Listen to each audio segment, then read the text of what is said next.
Hey, somebody's in a live. Drop a comment. Let me see.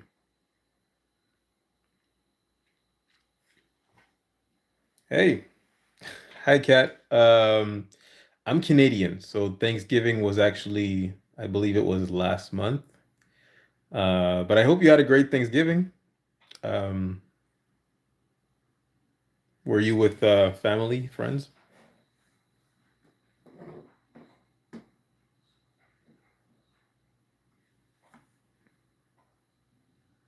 Hey, we have more people in the chat. Say hi, say hi. Oh, this is a Q&A, by the way, guys. If you have questions about gang stalking, I would be more than glad to answer.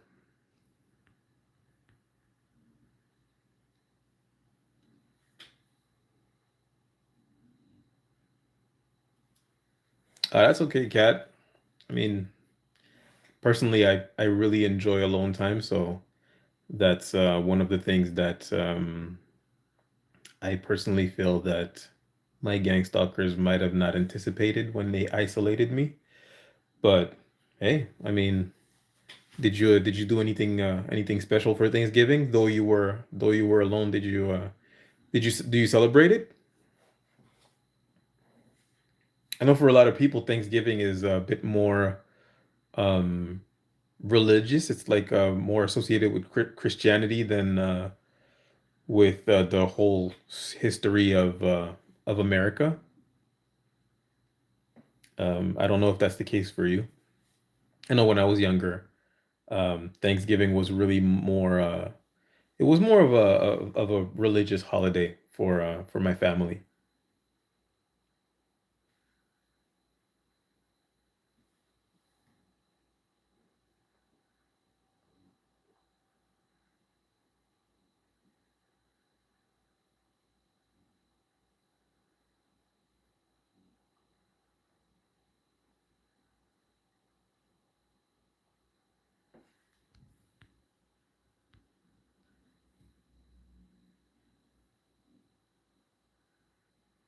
Okay, I mean it's okay. I for a long time I wasn't. I mean, when I was a kid, I was religious, but for a long time I wasn't religious. I considered myself an atheist. The experience of being gang stalked actually is what brought me back to my faith, if you will. And yeah, so I don't judge people, no matter what your beliefs are. I judge people for the content of their character. If you, I'm sure you'll agree with me on that one. You said your dad is patriotic. Did he was he in the army or anything like that? Did he work for like the government or anything like that? Hey, big dog, corn dog. Yeah, it's a lot of us. It's a lot of us going through gang stalking. Do you have any questions? Do you want to talk a little bit about what you've been going through? Ah, he fought in Okay, okay. Well, thank you for your service, Mr. Branchman. I'm guessing that's his name. Um,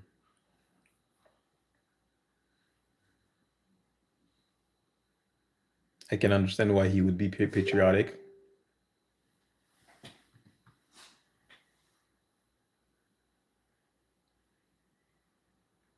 9 years. You Cat Branchman says she's been gang stalked for 9 years. Oof. Did you just find out lately, or did you know the whole time? Did you know for the whole 9 years? I know people usually they get gang stalked for a little while. Sometimes it can last a really long time before they actually start to realize that, these are not like weird coincidences happening. That somebody's orchestrating their downfall, if you will. But did how long did it take for you to notice? Big Dog Corn Dog says, grateful to be here. I have questions. What's your theory on hold? So many people are involved so blindly. On how so many people are involved so blindly. Oh man. I my theory, and I'm honestly gonna say that I think I'm 100% right when it comes to my theory is my theory is that the because I have so much knowledge on narcissism, I know that a smear campaign, I know how smear campaigns work, and my theory is that the people that orchestrate your gang stalking have sullied your name, have made you out to be a really, really bad person on many different occasions, have contacted the people around you to basically sort of hypnotize them into hating you, into believing that you're a bad person. And a lot of the people that are participating in it, they just believe that they're doing something good. They don't think that, oh, we're going to get this person to be super depressed, and we're gonna get them to possibly become violent. We're gonna get them to possibly even, self-sabotage, hurt themselves, right? What they're thinking is this is a bad person and we have to stop him. Now, this is for most people, most good people that participate in gang stalking, especially when it comes to your family, your friends, people that knew you. When it comes to other people, just bad people that are convinced to do bad, it's pretty easy. I mean, you just kind of, look at their weaknesses. If they have addictions, they promise them money uh, through gift cards or anything like that, and boom, you have someone that will do your dirty work for you in order to get what they need. So that's my theory. And unfortunately, I do believe I'm 100% right about that. Give me just 1 second, guys. 30 seconds. I think my dog is chewing something he shouldn't be. Hold on.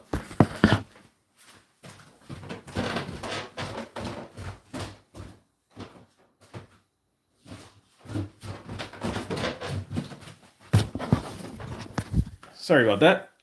All right. Let's read the comments. Knew when it started. So Kat Branchman says she knew when it started. It started with my upstairs neighbors at a new apartment complex. They had video surveillance equipment inside my apartment. Jesus Christ. And we're hacked into my phone. Yeah. I mean, if you're being gang stalked, um, your phone is hacked. They might not be watching you at all times, but they have access to watch you at all times, and, you know, people are carrying their phones everywhere. So yeah, but I'm surprised to hear that you knew it immediately, because most people they find out and then they start to backlog into weird things that have happened, and start to realize like, oh, these people were in on it, and you know, it can render you to be a bit paranoid sometimes as well, which that's not helpful. But yeah, I'm surprised to hear that you knew it immediately, because before gang stalking becomes overt, it's usually very covert. You get the directed conversations where people start talking about things that you've been doing at home, and then once they've sort of sensitized you to that kind of stuff, they start to implement real life situations. Or you know I hear people going through V2K and direct energy weapons. Now, personally, I've never experienced V2K or direct energy weapons. My twin brother actually experienced what I believe to be V2K. He said that he was hearing voices, and when people develop schizophrenia, paranoid schizophrenia, and start to hear voices, have hallucinations, it usually happens in their 20s, but it happened in his mid to late 30s. So it just didn't make sense. Um, I keep my phone cameras covered with tape. Yeah, that's a great idea, Kat. Keep your phone cameras covered with tape, but do remember that your mic is recording. But yeah, that's actually a really great idea, Kat. If you want people to not be able to see you at all times, you might want to put some tape over your phone cameras. Spiritual babe, I found out 7 months ago, but I know I've been stalked a few years or all my life. My gang stalkers are my family. Jeez, all my friends for many years. I realized they were setting me up on a continuous basis. I'm really sorry to hear that. That's really terrible. As far as my family goes, I really only have two, three family members that I'm quite sure are in on my gang stalking. The rests are seem to be pretty much just worried about me. Um, that's really horrible. I'm really sorry to hear that. I do, however, I have a really big family. Like, I have cousins in like the hundreds. But I expect it to get worse because it became overt not too long ago for me. I mean, it became overt a couple of times within the past 20 years, but I just didn't catch on to it. I just thought, oh, people are mean. I'm just gonna leave this environment and go somewhere else. But now it's like my family, my friends, my neighbors. It used to be just my coworkers. So yeah. I don't know how they calculate their victims. What do you mean? It's your boy Larry. I'm sorry if I said that wrong. What do you mean you don't know how to calculate their victims? You know how they choose their victims? Because I mean, I could tell you. As my neighbors, they at least acted clueless. I think only evil people are on my case because none of them ever send me a message or something to say sorry or whatever. Yeah, I mean, I think that a lot of most of the perps of gang stalking are not necessarily evil. Some of them are evil. Probably a lot of them are evil, but not all of them. I think that some of the people that are recruited to be gang stalkers are actually good people that think they're doing something good. They think you're a bad person. What they don't understand is because you have to understand you've been spied on. So everything you've done is, assume everything you've done has been recorded, has been caught on tape. And you get too drunk and you get belligerent, or you have a fight with your spouse or a fight with anybody really, or you just have a bad day where you just react badly because life is stressing you out because you're gang stalked. And you're a bit too rough with someone, and now they're sharing these moments of your life with people and telling them, oh, this is just a small sample of what we have on this person, of what we can show you. This person is dangerous. We need your help to, uh, you know, take them down, right? This person is under investigation. So, yeah, I mean, good people can be convinced to do evil, unfortunately, because people are not aware of what gang stalking is. It's unfortunate. My son was gang stalked and harassed in the army. Yeah, I believe that for sure. That's Kathy Jensen says her son was gang stalked and harassed in the army. It's actually really common for soldiers, uh, ex-soldiers to be gang stalked. Unfortunately, um, I don't know what it's about. I'm guessing that the U.S. secret intelligence agencies are using their own soldiers as um lab rats. I'm sorry, my English is my third language. I'm going to be looking for some words here. The word I was thinking about is cobaye in French, which translate to like lab rat. It's not the actual word. It's not like what it actually means, but it's like, lab rat, right? Like what's the word? I can't find it. Anyways, but yeah, I'm sorry to hear about your son. That's terrible. He probably entered the army thinking that guinea pigs. Yeah, guinea pigs. Thank you. He probably entered the army, you know, thinking that he's going to be all he can be, become a better person and help his fellow man. And, you know, now he's in this predicament. That's really terrible. Ivory Williams, what if your roommate gang stalking you? Um, Ivory, Unfortunately, I don't have answers to everything. I think the best advice I can give you is be careful. Be very careful. Don't do anything dumb. Don't be violent. Don't commit crimes. Don't share too much with this person. And if you can, get out of there. Um, Rip the mask off says love from Canada. I'm in Canada too. I'm in French Canada. Coworkers are doing this using personal and commercial vehicles, stalk me, social media, stalk me in a washroom. They try to craft scenarios to damage my reputation. Yeah, I mean, I've had coworkers a lot of different jobs. I've had coworkers participate in my bullying. I've had coworkers steal from my locker that was locked with like a lock. Steal from my you know, from my locker. I've had some like really embarrassing situations where, you know, my gym bag was in my locker and he stole stuff from my gym bag. You know, I'm just not gonna get into details as to what happened, you know, what they stole in my gym bag, but I'm gonna let you guess what it was.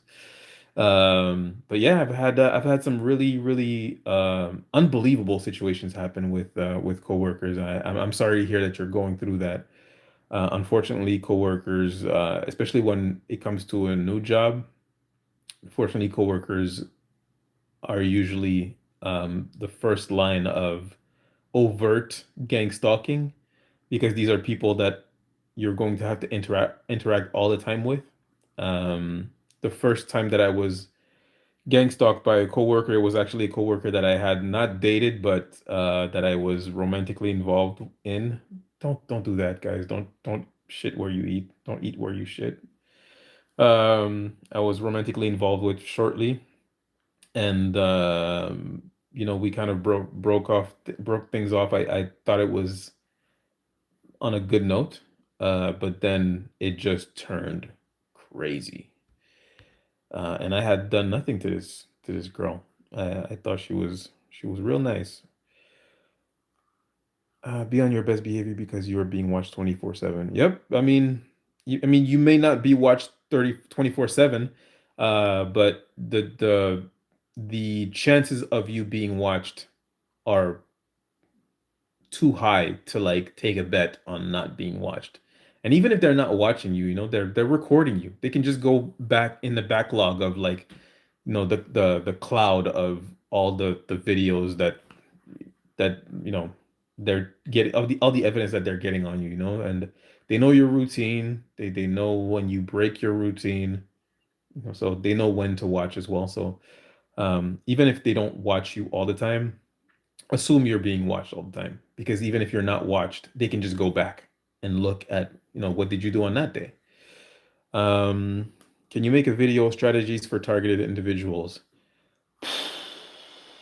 I'm gonna have to inform myself more on that. I think, um, and at the same time, Andrew Backus, I hope I said that right. At the same time, I think that when it comes to track strategies for being gang stalked, I think a lot of people have different opinions on what are the best strategies, but it's pretty much all speculative, right? Nobody knows how to really handle a gang stalking, you know, the experience of being gang stalked. The only thing they can really tell you is what not to do.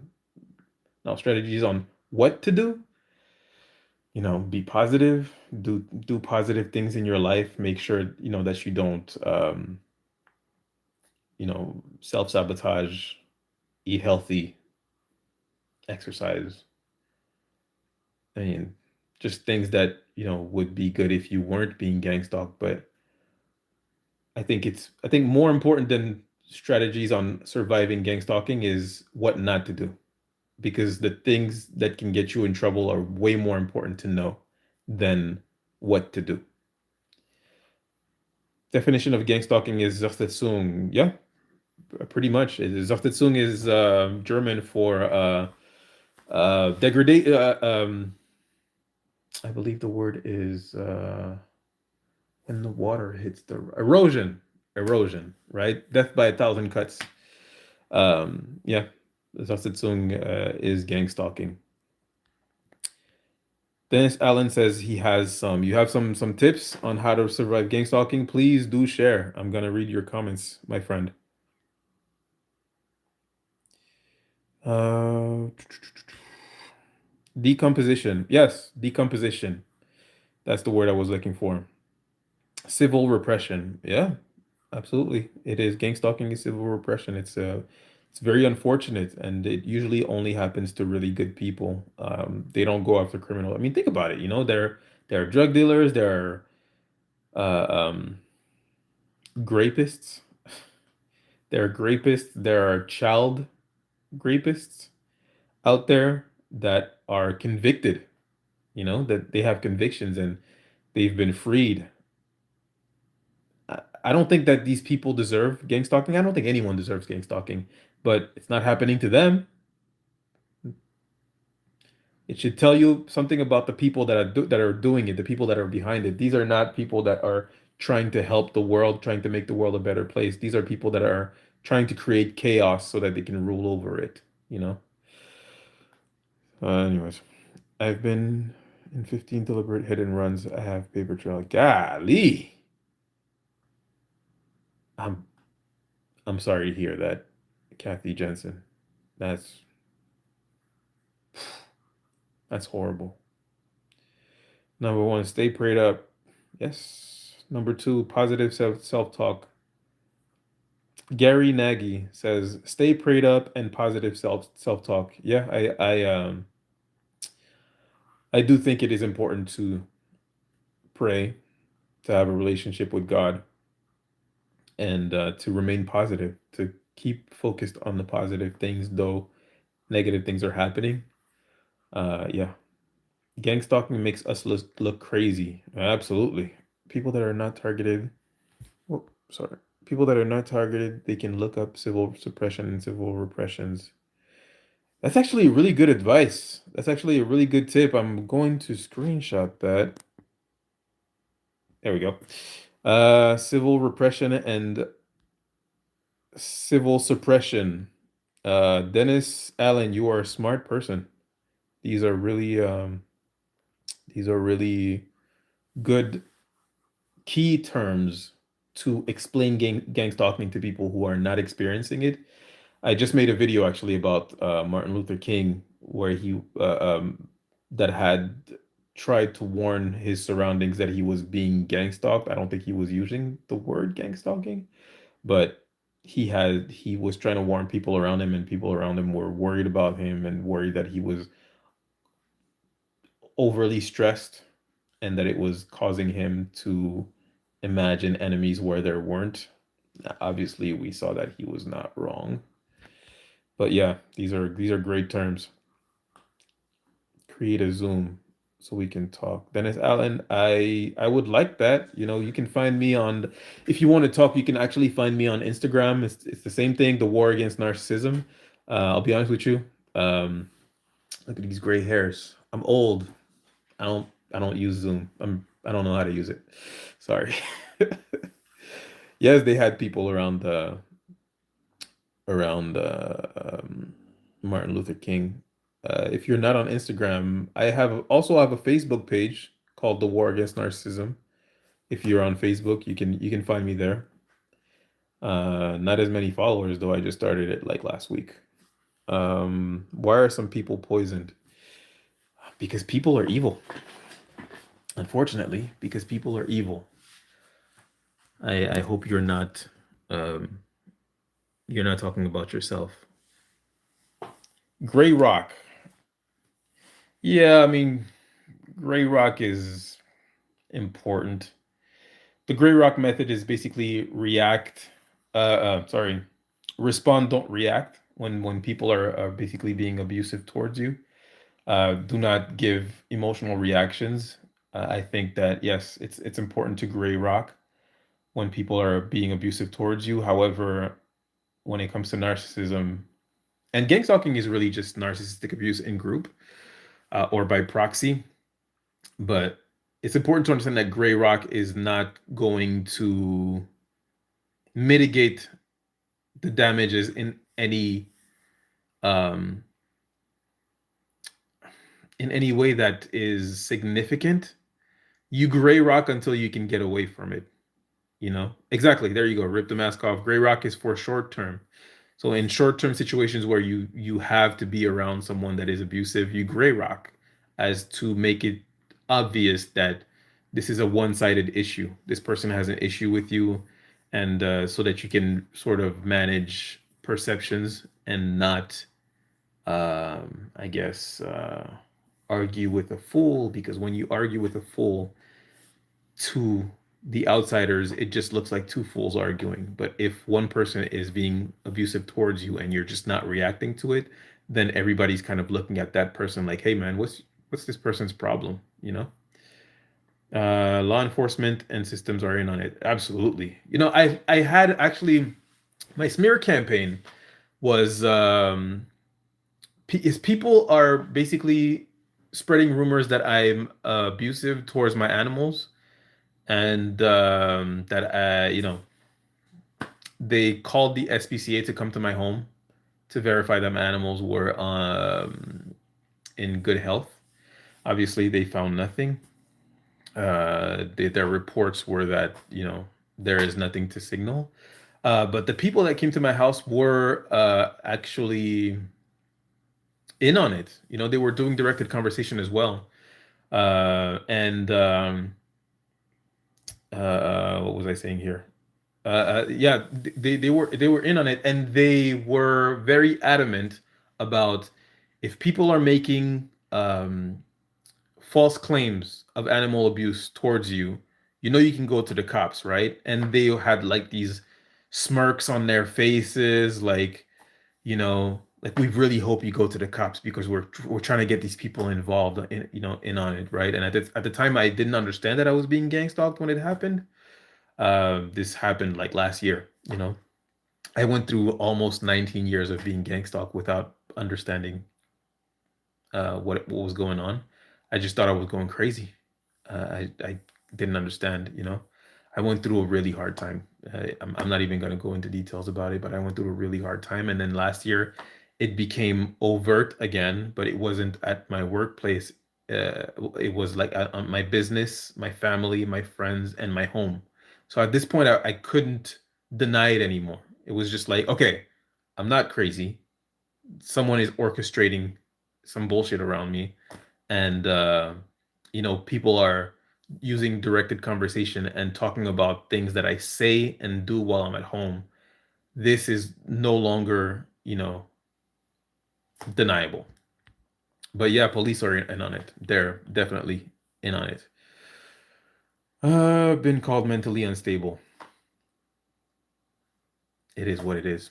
That's what gang stalking does. It makes you look unstable. So I wouldn't worry about it too much. Just don't give them too much ammo. You know, I'm in NYC.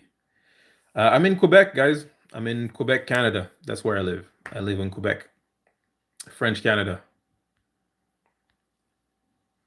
Often people know these demons are evil but choose to join them anyways. Hey, in French, the term is qui se ressemble s'assemble. Birds of the saying in English is birds of a feather flock together. I never understood what it meant because I don't. Again, I know like my English seems to be fluent, but English is my third language, guys. When I heard birds of a feather flock together, I was like, what does flock mean? But yeah, qui se ressemble s'assemble is the French term meaning people who resemble each other assemble together. I like that. I like that actually. Yes, pretty good.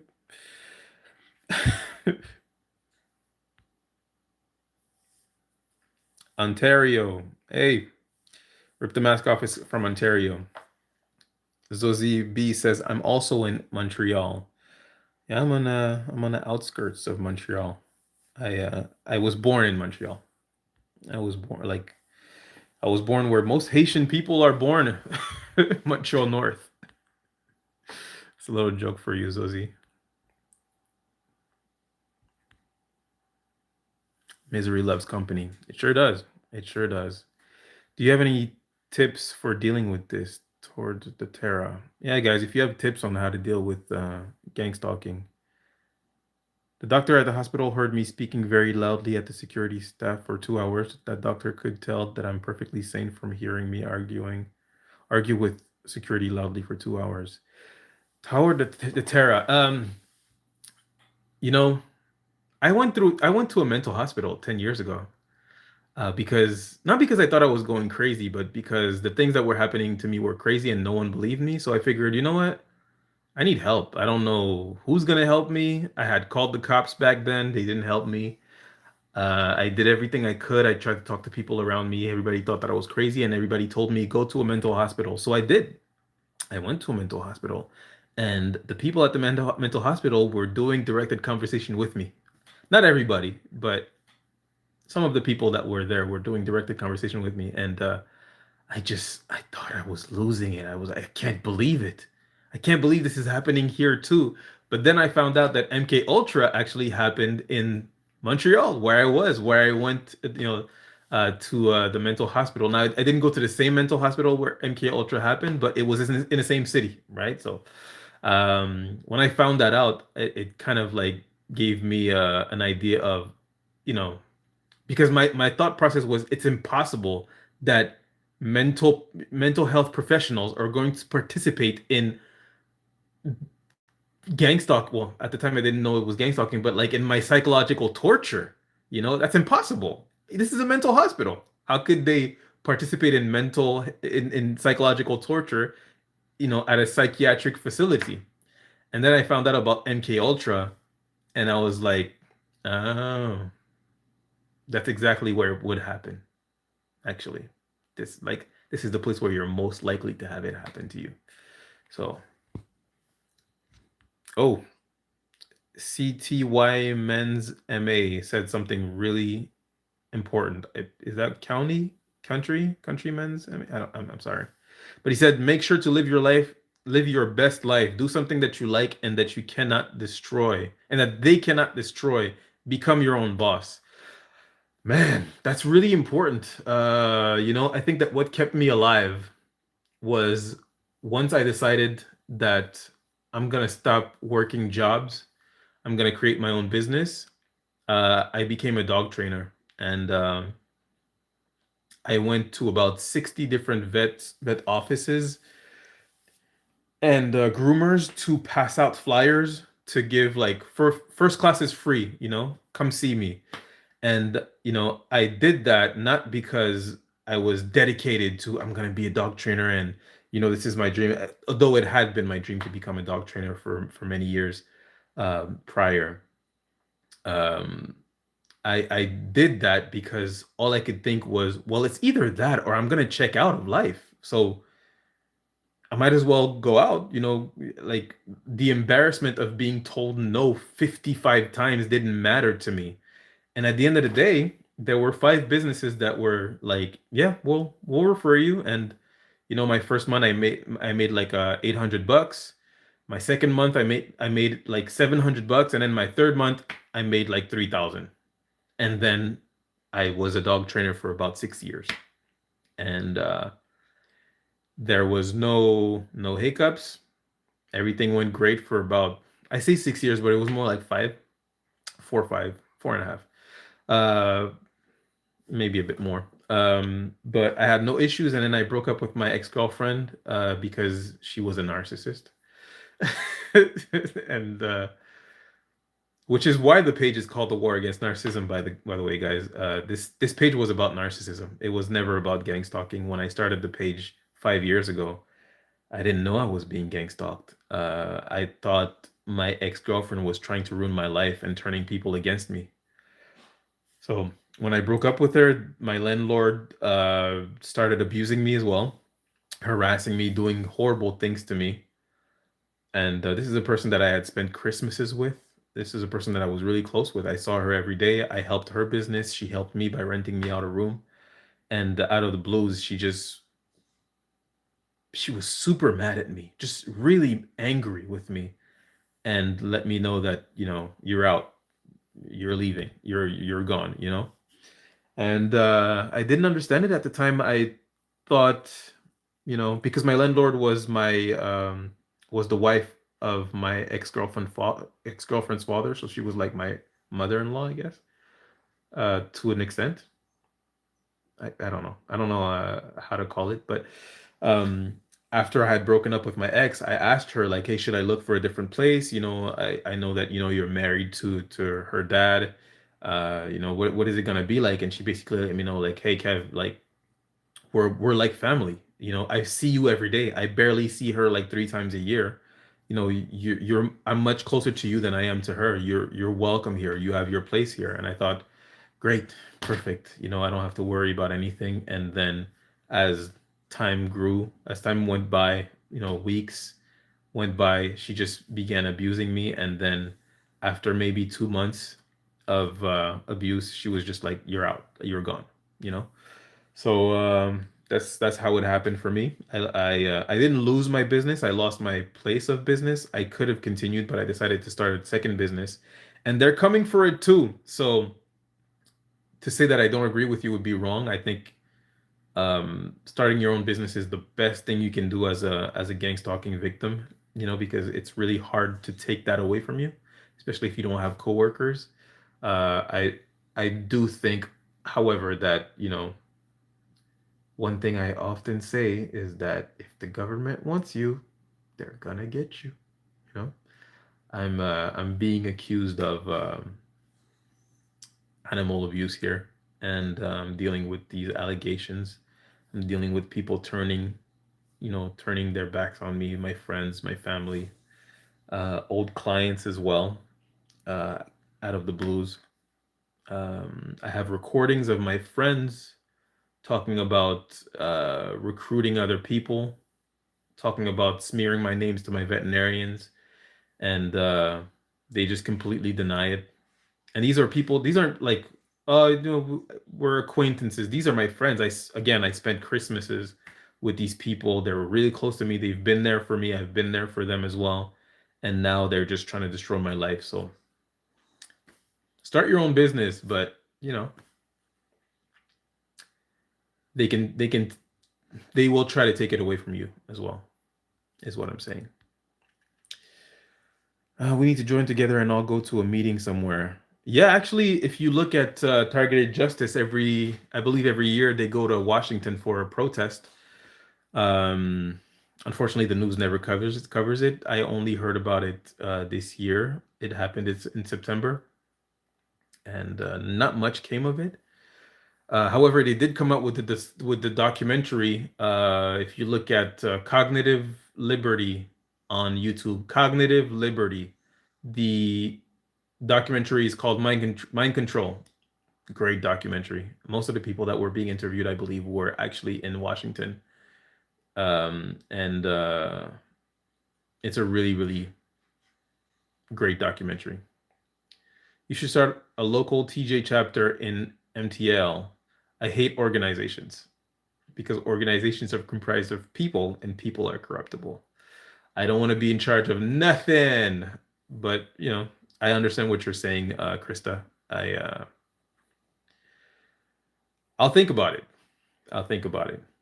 I'll try to get in contact with them, and I know I should do what you're saying. So all right. I'm gonna get on that.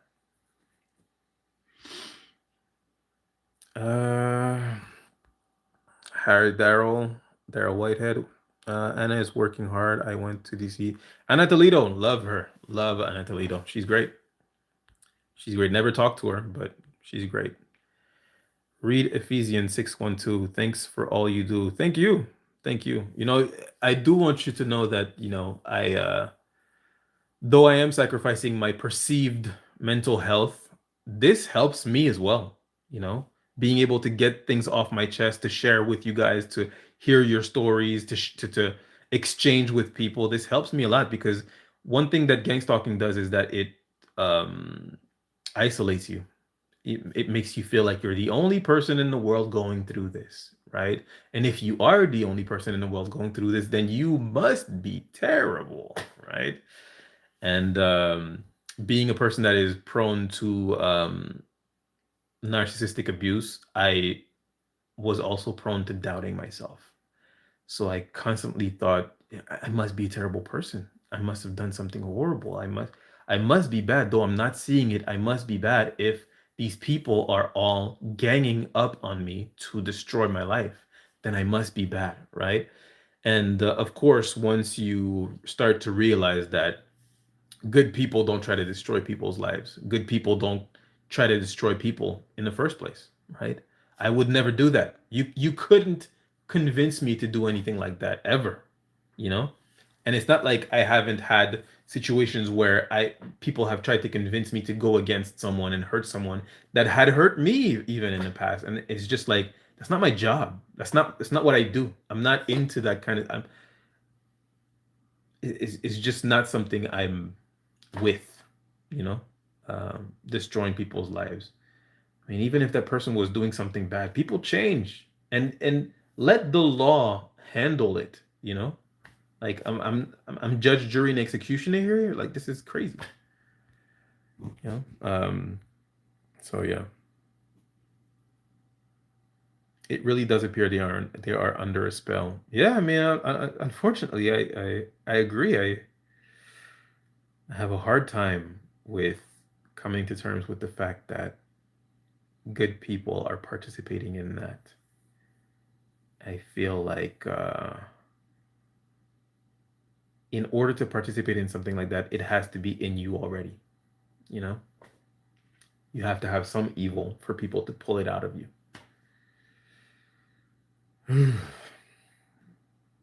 But it's important to forgive. It's important to forgive. Forgive them, Father, for they know not what they do. These are the words. Do you have any links to Freemasonry in your bloodline? Not that I know of. I'm Haitian. My family's from Haiti. I don't know. I don't think so. Surrounded by people who are willing to gang stalk you are wicked people and with demons. Yeah. Yeah. The higher level, richer gang stalkers are all into organized crime and the worst crimes you can imagine. The reason why so many children in Ontario go missing, many, many unsolved cases. Yes. Are gang stalkers self-aware? Uh, that's a great question. Are narcissists self-aware, you know? Yes and no. Some are not. I think the most important thing is, does it matter? It doesn't. You know, if you're doing things that hurt people, if you're causing people to hurt themselves, you're causing people to commit mass shootings out of desperation, you're just hurting people. You're okay with that, whether you are aware of what you're doing or not aware of what you're doing, doesn't matter. Um, in the grand scheme of things, it doesn't matter. I'm Haitian, yes, Freemason and Nazis. I got Fet Wilda. Wilda Learning says that he's Haitian. There's Freemasonry in Haiti. I wouldn't know. I've never been to Haiti. I've been to Dominican Republic because I won a trip. Crazy. I won a trip to Dominican Republic, but I've never been to Haiti. And I wouldn't. I would have never gone to Dominican Republic because they hate Haitians over there, is what I heard, and what I experienced. But I won a free trip there. Who wins free trips, right? It's crazy. It has nothing to do with Freemasonry. I wouldn't be too sure of that, Dennis Allen. I think that Freemasons are used as pawns in gang stalking. But I think anybody can be used as pawns in gang stalking. I don't think that Freemasons are organizing gang stalking, but I do think that they're using their network um, to the Freemason network to basically get people to gang stalk. At least that's what I think. I don't know. You probably know way more than me, Dennis. Everyone is used. That's right, Dennis. Everyone is used. You're correct. Um, they got to be paying people off. Yeah, people are being paid off now. However, the good people that are used for gang stalking, I don't think they're being paid off. I think they're being convinced that they're doing good. I've never been a perp. but I will say that I've been convinced into hating someone by someone that was abusing that very person that I was convinced into hating. Now, I didn't do anything to that person, but I did in my heart feel hatred for that person until I realized, like, oh, this person is controlling the narrative of of a situation that they're actually the villain in, you know? So, though I haven't done anything, I think that if this person um, was doing this to another person that is also a good person, but is, I guess, willing to hurt people for the people that they love or that they want to protect, they might have done something to that person or participated in their abuse. But personally, I'm just not okay with hurting other humans because I have empathy.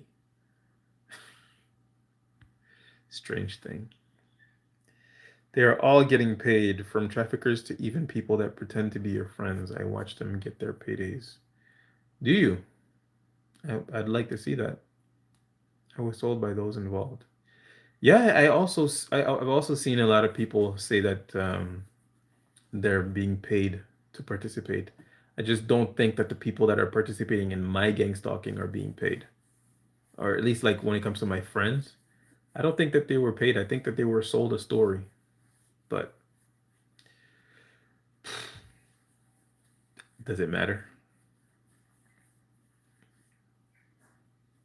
Let's all remember to like and subscribe. Hey, thanks, Read Ephesians. Like and subscribe. Thank you.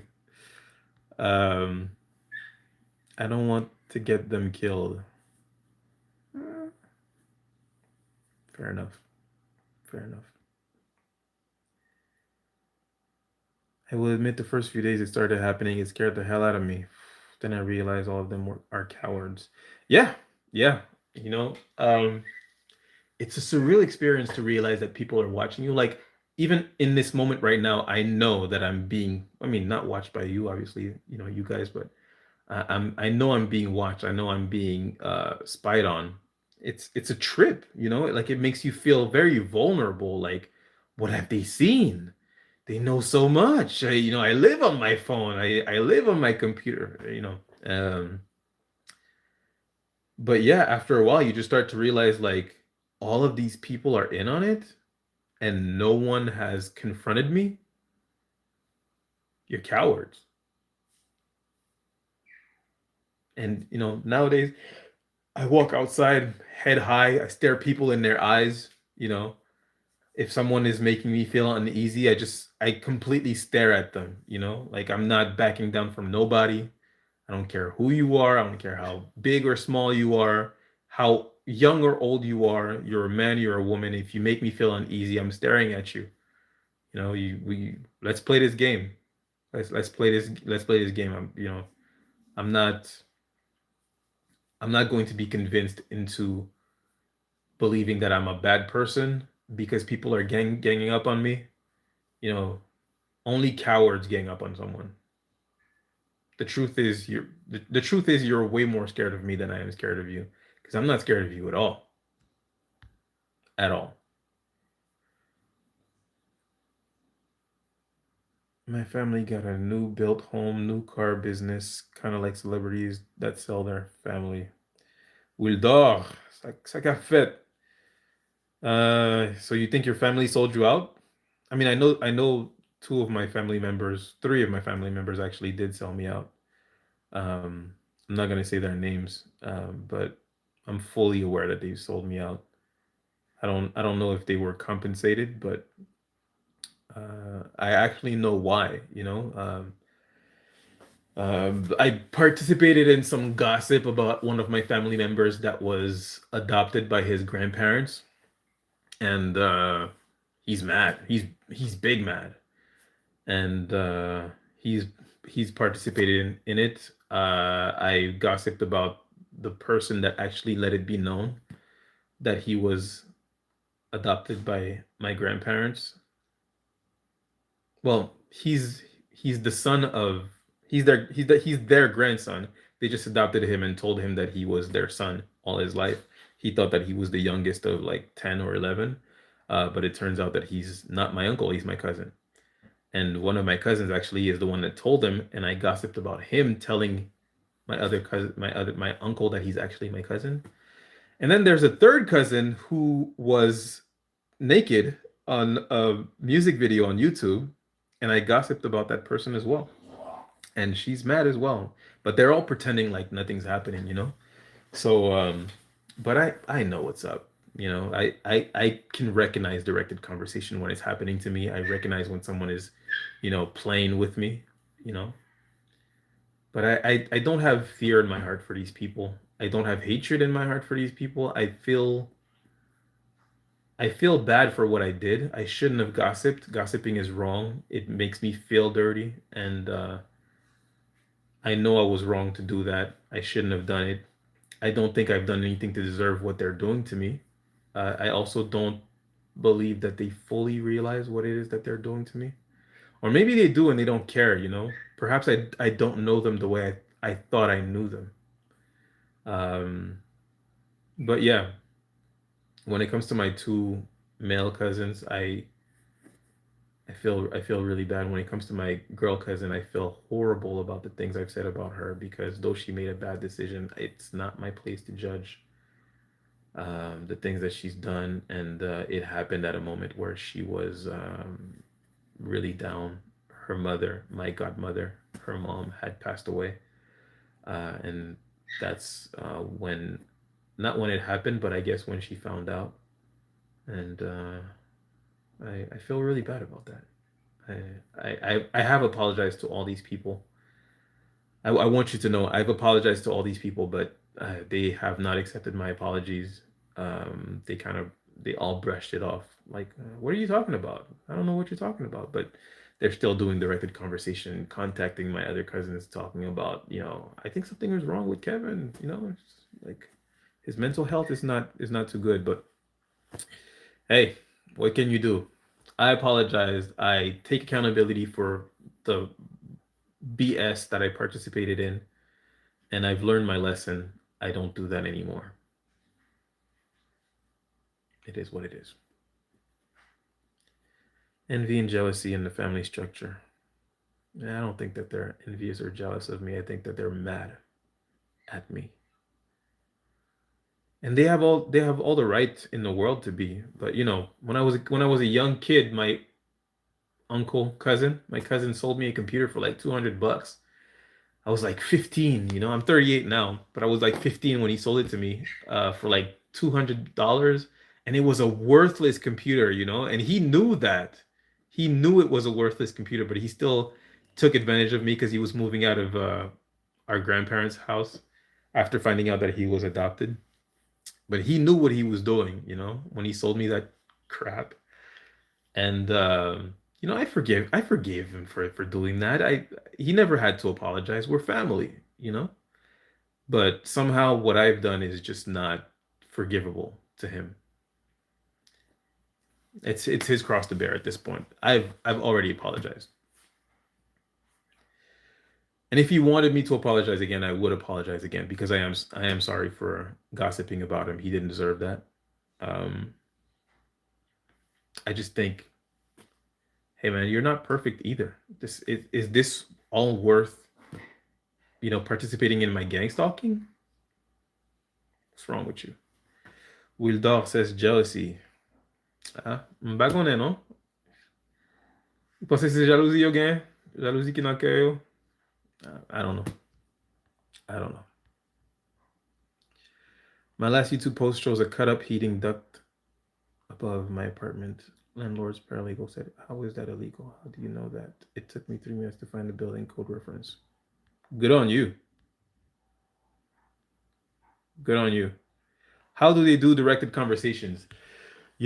That's a really good question. How do they do directed conversation?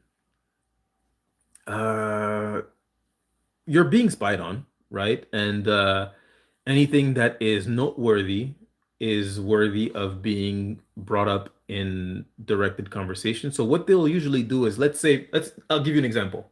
So for the first time today or tonight, you play a game of chess and you're learning chess, right? And you have a fun time. You know, you're learning chess, and then the next day you go to work and people start talking to you about chess, right? Or they'll say something like only losers play chess, real, real players play checkers or whatever, you know. So it's usually something to make you feel bad or feel embarrassed about things that you've done at home, but also to let you know you're being watched, you're being spied on. It's to make you feel uneasy, to make you feel like you're isolated, like everybody has one up on you and everybody is in a group that is against you, you know. It's basic triangulation. In a narcissistic abuse world, it's called dog whistling, meaning that I'm saying something that other people are not going to understand, that is personal to you, but you know I'm talking about you, and you know I can only know this if I could only know this if I was spying on you. So it's like a dog whistle, you know. Only a dog hears it. Other people don't hear it, but you hear it. You know what's going on. And if you react to it, now you look crazy because other people are going to be like, "What's up? What's going on?" And then you're what are you going to do? You're going to say like, "I played chess yesterday and he's talking about chess. He knows what I did." And people are going to look at you like, "Are you mad? Are you okay? Are you right in your head, you know?" But it's basic dog whistling. It's a narcissistic abuse tactic.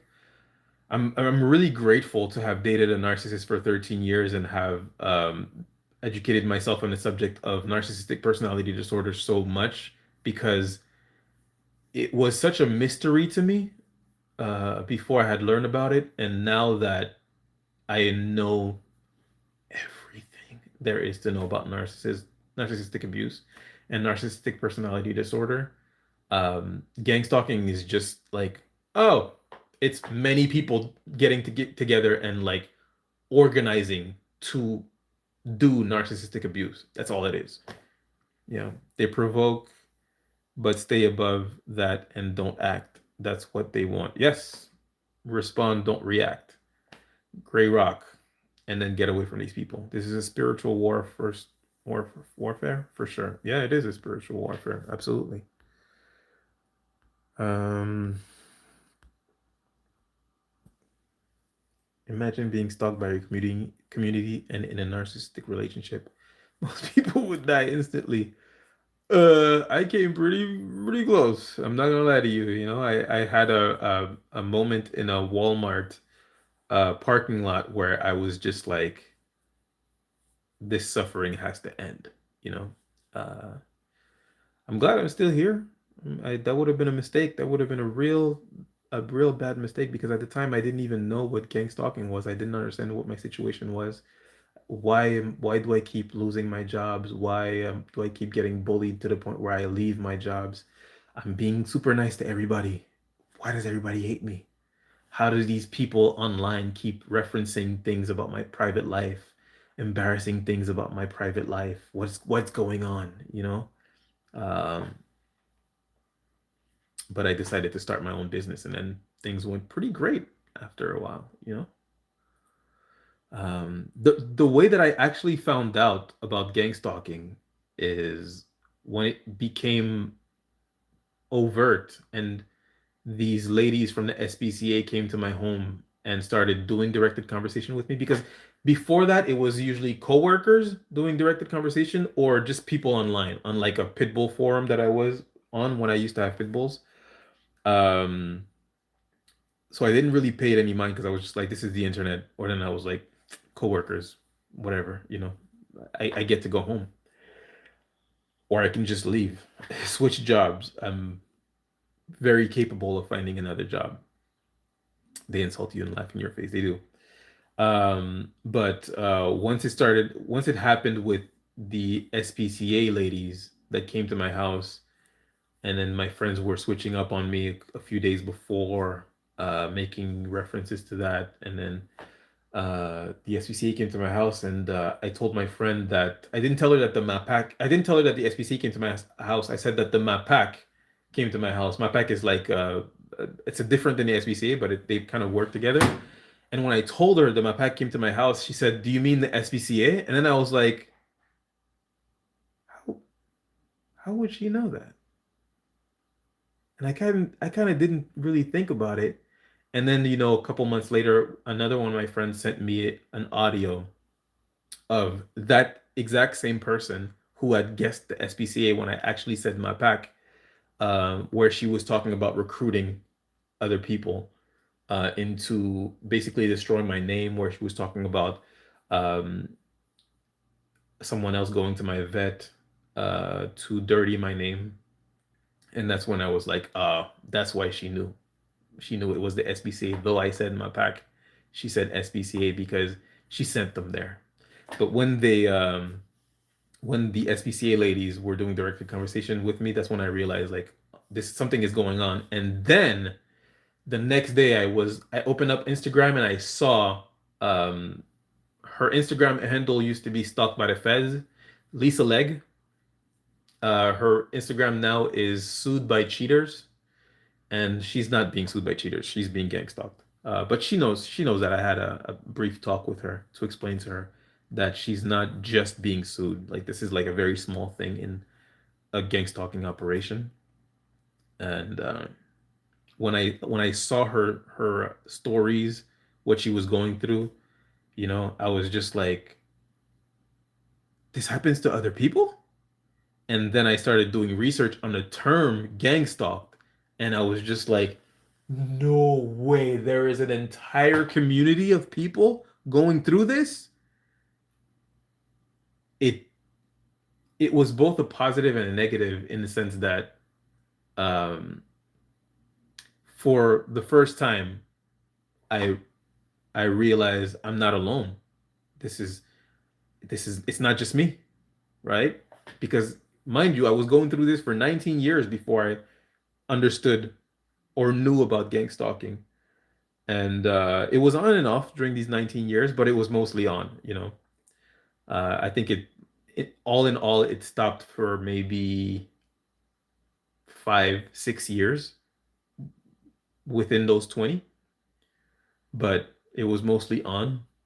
And but I didn't know. And then everything came together and it just hit me like I heard people saying the term directed conversation, and I was like, what's that? And then they explained it, and I was like, this keeps happening to me everywhere I go. People talk about, I thought it was crazy. It's just, it was pretty great. It was great to hear about it, but then I was like,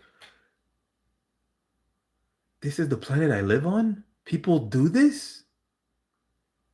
Instead of using technology to like help the world to stop crime, they're using it to create chaos.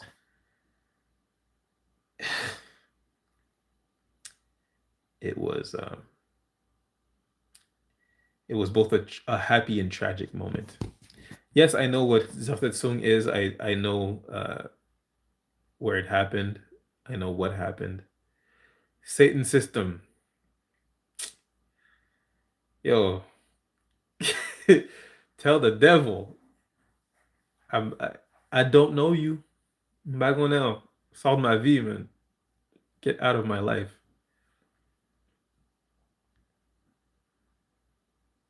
This is a beast system for sure. Yeah, I mean I had lost faith in God for so long, so long. The reason why I actually lost faith in God is because I used to pray to God. This is embarrassing, but I used to pray to God that my mother would stop beating my ass, right? That she would just stop beating me. I'm not doing anything. She would just like take out her day on me. Like she hated her life. She was a very unhappy woman. She is a very unhappy woman, and she would take out a lot of her frustrations on me. And I would used to pray that to make it stop, right? And it didn't. So I just stopped believing in God. And it when I was like 12, and it took me seeing evil for me to start believing in God. I was like, oh no, no, if the devil exists, then God has to exist. I'm the generational curse breaker. Yeah, I don't want to be. I don't want to be. But I also don't want to continue the curse, obviously. Um, but there's so much narcissism within our community, Haitians. Jesus. I mean, one of the the markers of a person that is personality disordered is I can describe them and you'll feel like I know them, right? And my friend Wildor, my friend Wildor will agree to this. If I describe my mother to Wildor, the same. Haitian mothers are like made in a factory, you know?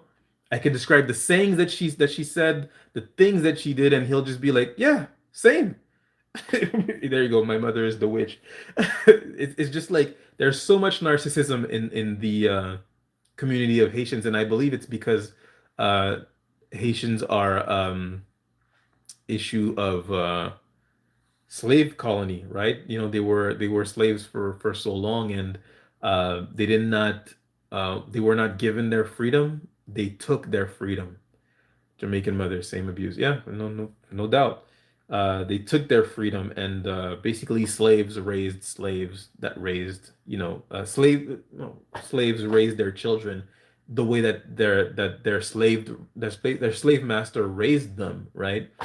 And a lot of things that our community um, call culture actually comes from the slave days, you know? Like a lot of people, when they're afraid of getting in trouble, they're afraid, oh my mom's gonna beat me, my dad's gonna beat me.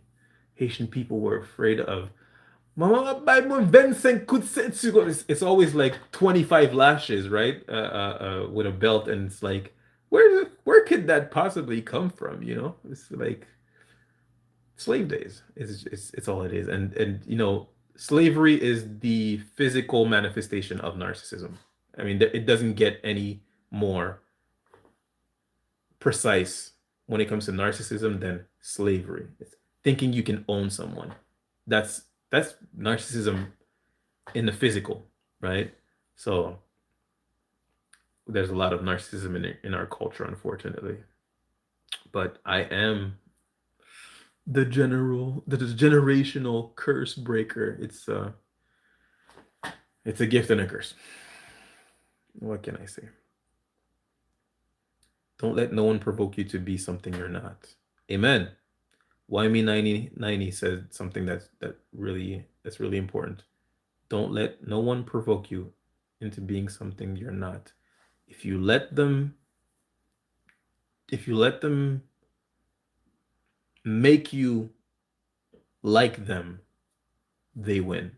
And that's really all they want at the end of the day. Misery loves company, as you said so well. They really want you to be like them so they can feel not so bad about who they are. You know, they have internal turmoil and they project it onto you, and they want you to act out who they are inside so that they can fight you instead of fighting what's here. And I feel bad for narcissists because narcissism comes from child abuse, whether it be actually abusing someone or spoiling someone. Um, it's still child abuse. Spoiling a child is child abuse. But that's where it comes from. And it's just, these poor souls, they didn't have the means to fight against that. So they started identifying with their abusers and became just like their abusers. You can have a household where two children are treated the same. They're beaten, and one child will grow to beat his kids and the other one will grow to never do that because he knows how that feels. The difference, but what makes you a good or a bad person is basically how you handle pain. If you receive pain and you think I'm going to spread that around, right, that makes you a bad person. If you receive pain and you think this is going to end with me, it has to end with me, right? That's what makes you a good person. So full moon December 4th, use it wisely. Periods are going to start. I don't know. I don't know. But to me, the moon just controls menstrual cycles, as far as I know, and tides, water. But I guess if it controls menstrual cycles, it controls temperaments as well, probably. Not a matter of how important you are. The gang stalkers get high off targeting people. Absolutely. Absolutely. The less important you are, the better it is for them because they can get away with it, you know?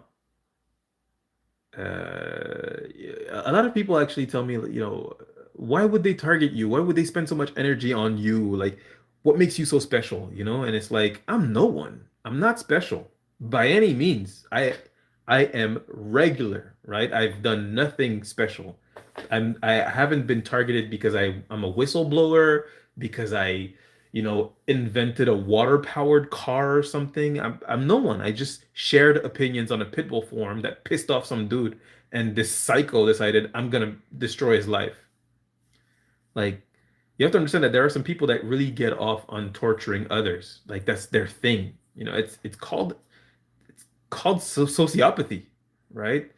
So you don't have to be anyone or do anything to be noticed by a psycho that wants to destroy your life. They already have internal turmoil. If you're within their vicinity and you're noticeable, they'll find an issue with you. They'll find a reason to do what it is that they wanted to do in the first place. Moon is an ancient spirit. Cool. I'm not too familiar with spirits. Love of truth. When you hear about my justice, it will be big news. I want to help you. I'm in Tucson. Stop saying you're a conspiracy theorist. The world is evil. There are machinations. Yeah, the world is evil. It's really unfortunate.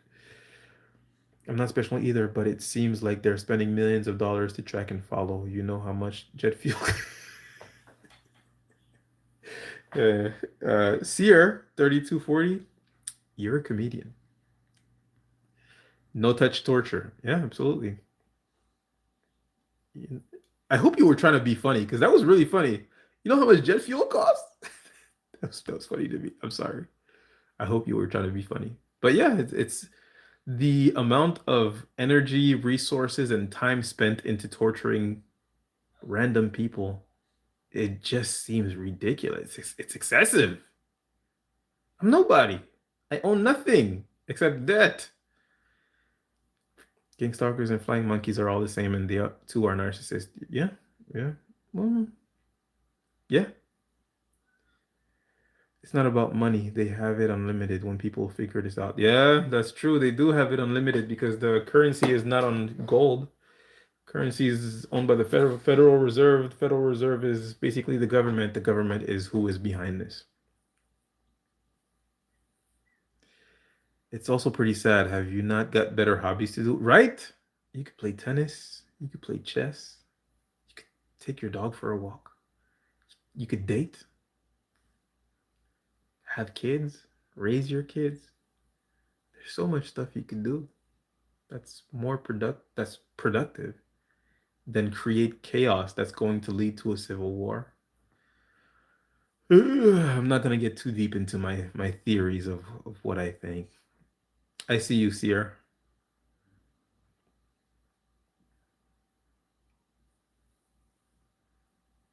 Locals in my neighborhood use 764 like tactics. Maybe our full-fledged members. What's 764? What's 764? Armageddon. Let's not get too deep into that subject. But yes, I just read there are black programs with a multi-billion dollar budget that citizens cannot inquire about in the US. I have no doubts about that. Don't be afraid to seek help from the spirits of your ancestors. The spirits of my ancestors are.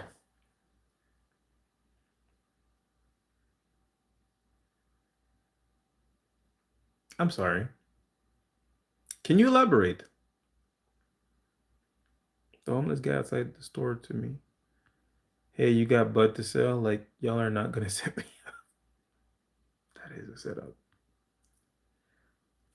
Self-hatred that consumes others enough to cause deep pain and anguish in others' lives, especially. I will never understand the level of self-hatred that consumes others enough to cause deep pain and anguish in others' lives, especially that of strangers.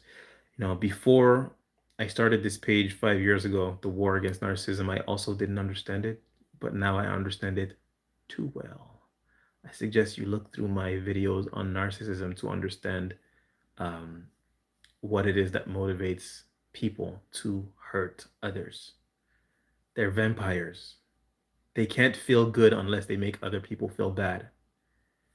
They only feel tall if they put you down. They can't create anything of themselves. They must take it from others. So yeah, making manufacturing your torment makes them really happy. And it's not the kind of happiness that sustains itself. It's the kind of happiness that is fleeting. It goes away immediately. That's why they keep doing it. Vampires. AI red light cameras triangulate to follow. Oh, sorry. What? They use air traffic cameras and ground forces to check and follow and harass. Yeah. Yep. That's right. I have studied narcissism thoroughly, but they continually choose pain. They haven't even tried genuine vulnerability. They keep choosing pain. I don't understand that. There is no fixing narcissism. Narcissism is not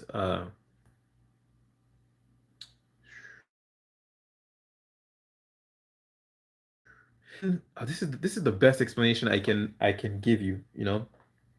Narcissism is a broken ego. It's imagine that a tree is growing and lightning strikes it and splits it in two, and now it's growing in two, right? It can never be one again, right? There is no fixing it. There is no, there's no, I mean, you can make it better, but it's like Dr. Ramani said, it's like creating better behavior in a narcissist is like stretching an elastic, right? You can stretch, but eventually it has to go back. There's just no curing narcissism because there is no cure for evil. It, whatever you think the problem is within them, that's not the problem. The problem is this person is broken. You know, we often think that narcissists are these like super confident people that think they're better than everybody else. That's not what narcissism is. Narcissism is a self-defense mechanism against an ego that is constantly telling them you're worthless, you're shit, you deserve nothing, you should end your life, right? That's what the ego is telling the narcissist. And the self-defense mechanism of the narcissist is no, I'm not worthless. I'm the best. I'm not stupid. I'm the smartest. You know, I'm not the worst. I'm the greatest, right? That's what narcissism is, right? And you're seeing that, when you're seeing narcissists, behave like children and, be super vindictive and be super serious and competitive. You think they're being that way because they're just dicks. They're just assholes, but it's literal survival if they don't create in real life what it is that they're creating to fight against this, which is I'm the greatest, I'm the best, I'm the smartest. If they can't create that in real life, they can fall into becoming suicidal, right? So you think it's like I'm fighting this dumb narcissist over a parking spot, but he's fighting for his life, you know? That's why he'll take yours in order to get the parking spot. The whole time you thought it was just some guy that wanted a parking spot, but it's a narcissist that is fighting for his life. So there's no cure for narcissism. Narcissism is literally what the Bible is talking about when it speaks of evil.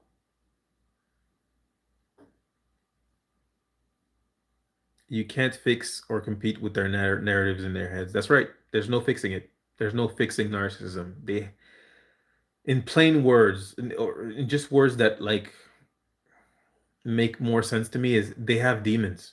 They have demons in their minds. The narcissism is not the problem. The narcissism is the defense mechanism against the broken ego that was created through abuse. I hope I'm making sense. Harassment from police and government is a common occurrence. Yeah. It's demon deliverance needed. Yeah, I mean, Pa gen aucun exorcisme kap geri maman, grand mwen, yo pa jam ka geri. It's it's too late. The only thing that you can do is break the generational curse, and that's it. Is teach your children self-love, uh, proper self-love, not toxic self-love, the way that narcissism is, and you know keep these people away from your bloodline, from your progeny. But there is no fixing these people. And when I was a kid, I was a mama's boy. I was really close to my mother. Um, it it made me really sad to realize that I can't have a relationship with this person. I can't even talk to this person. Um, this person is too toxic. Anybody that dares to love her, she will make you pay. You know. So it is what it is, man. That's why I always end my videos with love yourself first, always. And sometimes loving yourself looks like telling your mother, don't speak to me ever again.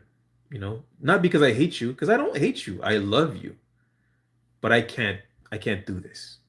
I can't keep my sanity and do this. That you're gonna have to find somebody else to leech the energy of, because I have nothing left for you. You're you don't deserve my energy, and you're misusing it. It is what it is. You can't save everybody, and you shouldn't save anybody. A lot of times when you see people in trouble and needing help, these are just people they're like alligators, like you you think they're like drowning, but really they're looking for victims. You have to protect your peace. That's right. Ugh.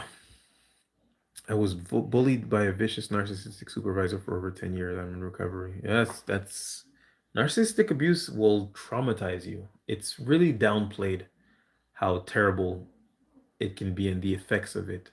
I'm sorry to hear that, Julius Caesar. I believe what you said applies to the very top controlling this government psychologists. Yeah, damn, Skippy. You're right.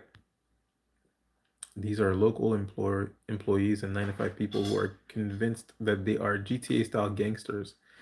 They only get confirmation of that when they target a child who is completely defenseless. 100%. It's very unfortunate. Remember this though, they are not gang stalking zombies and people aren't making a difference that aren't making a difference in society. We should be flattered. I'm sorry, I'm gonna read that again. Remember this though, they are not gang stalking zombies and people that aren't making. You mean they are gang stalking zombies? I'm not sure. I'm not sure what you mean, Seer. I've learned to be vigilant for narcissists. Yeah, I mean, a lot of people think that they attract narcissists, but in reality, you don't attract narcissists. Narcissists run the same game on pretty much everybody, and it's just a matter of, do you accept their BS behavior or not? And I personally, what changed in me, because I was conditioned by my mother to sort of normalize narcissistic behavior, or see it as normal, to see abuse as normal, really. But what changed is just, now it's the opposite. If you don't value me, if you don't make me feel valued, if you don't respect me, if you don't make me feel respected, if you don't, if interacting with you just makes me feel worse than not interacting with you, then you don't have space in my life. Get away from me. Why am I giving you my energy? My precious energy. Why am I casting my pearls before swine?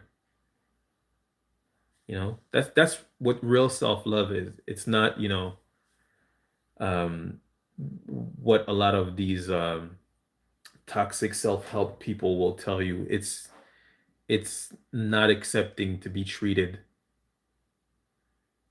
or not accepting treatment that you know you don't deserve.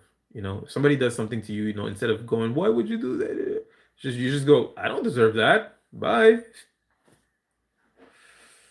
Have a nice sleep." It was good. It was good chatting with you. This is going on in Springfield, Illinois. Yeah. You know, Springfield, it's funny you say Springfield, Illinois, because that's where Trump was saying that the Haitian community was eating cats and dogs. That was funny. Can you imagine being like a primary school, like a second grade student, a Haitian second grade student in Springfield, Illinois, or was it Illinois, or was it Springfield, Massachusetts? I think it was Massachusetts, actually. Actually, sorry about that. Um, can you imagine being like a kid, a Haitian kid going to school the day after Trump said that your people eat cats and dogs? I'm sorry, that's kind of funny. You know, I told that story to my dad. I told him about Trump saying that we eat cats and dogs, and he said, "If you knew the amount of cats I've eaten in my life, you would not laugh." And I was just like, Ugh. So we don't eat dogs. Haitians love dogs, but when it comes to cats, it might be a different story.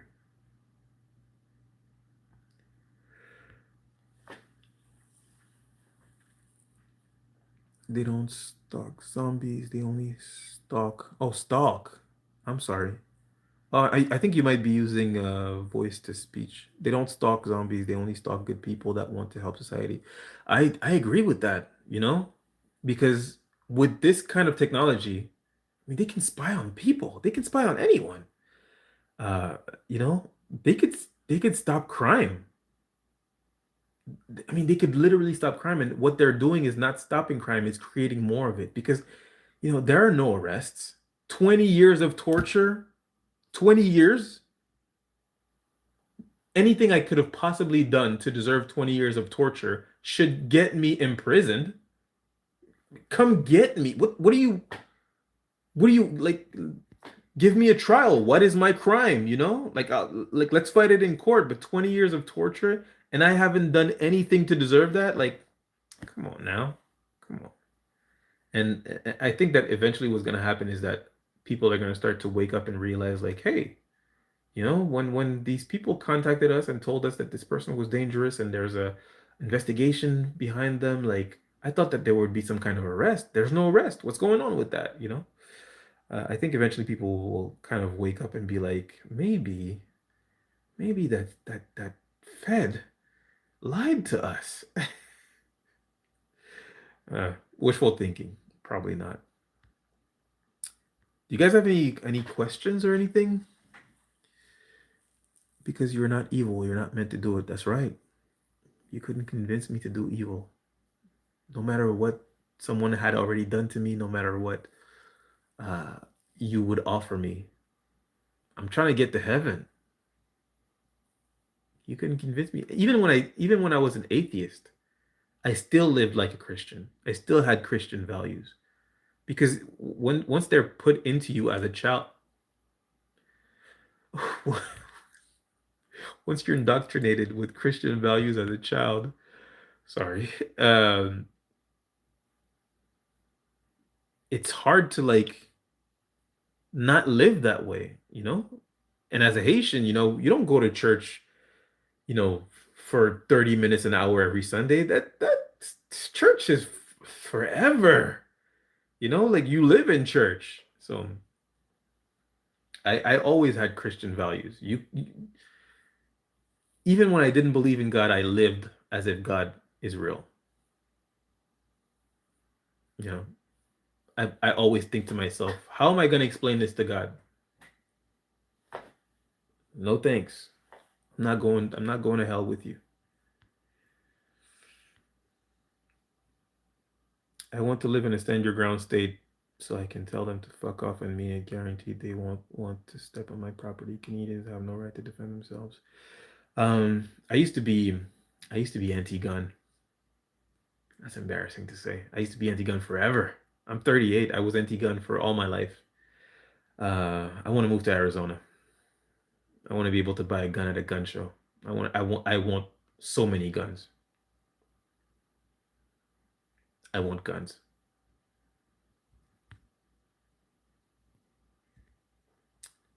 I don't agree. I receive a lot of harassment while on the property I rent. If I owned the property and stand your ground state, they would not step on my property to harass me, guaranteed. That's right. That's right. Yeah. Protecting yourself is so important. Absolutely. Absolutely. Keep that light, brother. Amen. Amen. I can't wrap my head around it either. You'd think people would spend that time and energy making their lives better and not others' lives worse. This is a concept that makes no sense to you because you're a good person. But when you study what evil actually is through studying the cluster B personality disorders, such as antisocial personality disorder, which is psychopathy, narcissistic personality disorder, and by borderline personality disorder, a histrionic personality disorder. When you study these personality disorders, sorry, I'm speaking too fast. When you study these personality disorders, you start to understand why people are spending so much time and energy into doing things that are completely destructive instead of doing things that are going to make their lives better. Because they're not interested in making their lives better. They're interested into quieting the suffering inside, into quieting the broken ego that is telling them that they're worthless. That's why. See right through you. Why are you a perp? Motivation Trade thinks I'm a perp. It's kind of fun. I sometimes I get these comments from something with the gray you look 90. Do something with the gray you look 90. Thanks. Um it's funny. I get these comments sometimes from people who think I'm a perp. I'm not sure why. True Life Light says hello. Hello, how you doing? Me too, but it's funny. I guess you think I'm a perp too? I don't know. I've been through so much with gang stalking. It's ridic. It is ridiculous. Gang stalking is absolutely ridiculous. Sometimes, I wake up and I'm just like, I can't believe I live in a world where this is happening. When I was a kid, they told us you can be anything you want. By the time you get to be my age, you will have flying cars, we'll have this and that, and here we are. Uh, Groceries cost $400, and no evil people run the world, and we're paying taxes to schmedophiles. That's the real thing. You a Freemason? I don't even know. I don't I don't know what Freemasonry even like actually is, to tell you the truth. The salt and pepper look is handsome on you. Ignore them. Thank you. Rip the mask off. I don't quite think it's handsome, but I don't care about it enough to do anything about it. I had grays since I was like 6. It's a gift from my grandfathers. I was walking once when I was about 15 years old. I was walking, crossing the street with this little Filipino girl, and she pointed at somebody and she said, "Look, this guy looks like the black Santa." And I'm like, "The black Santa?" I turn around, it's my granddad crossing the street. I'm like, could you leave my granddad alone? He just has a lot of grays. Chill out. Gray means wisdom. I think gray means stress, but wisdom means stress, doesn't it? Don't you wish you could go back? Like I remember when I found out about narcissistic personality disorder, I like oftentimes I wished I could go back in time where I was just oblivious to all of it. And when it comes to gang stalking, sometimes I wish like let me just be ignorant of all this. Why do I have to do all this work, God? Why must you call upon me to share this information on gang stalking? I just want to go back to being ignorant, but that's not how life works. When you're called upon to do something, by God, you must do it. That's how you that's how you secure your spot next to God. If you don't know what Freemasonry is, do your research. It's important if you're going to talk about gang stalking. Well, I know a bit about Freemasonry. I know it's a secret society. I know that secret society are no bueno. I actually have a saying. I am familiar with honeypots, Brian. Um, yes.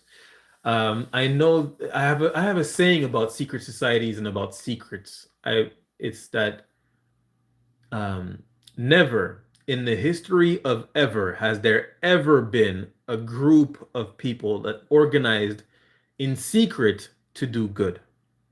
Never. Never, ever, ever? Never, ever, ever. I mean, people just don't organize in secret to do good things. It's always evil. Secrecy is where evil ferments. Secrecy is where evil ferments. There is no good secret society. They're all trying to either gain power and control and hold it for themselves, or they're doing it for somebody else in exchange of, their piece of the pie. But good people don't assemble in secrecy to do good things. Good people just do good. That's it. Man, Motivation Trey is really motivated. Infraguard Gangstalk. I've heard of Infraguard. Infraguard is awesome. Is that sarcasm? I don't know. Infraguard Gangstalks. I have heard of Infraguard. I've heard of uh, fusion centers. Eh.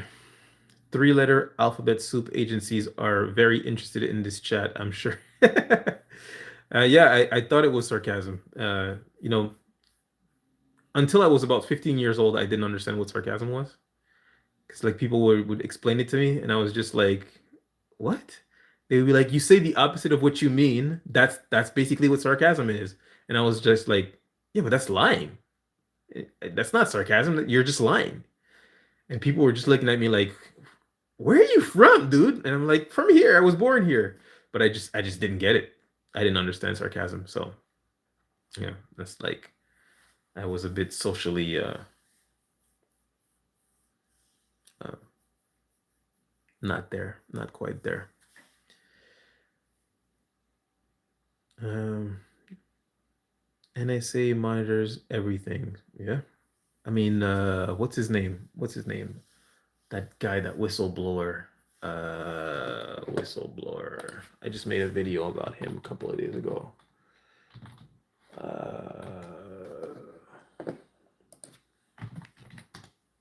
Edward Snowden. Edward, thank you. My man, Infraguard is awesome.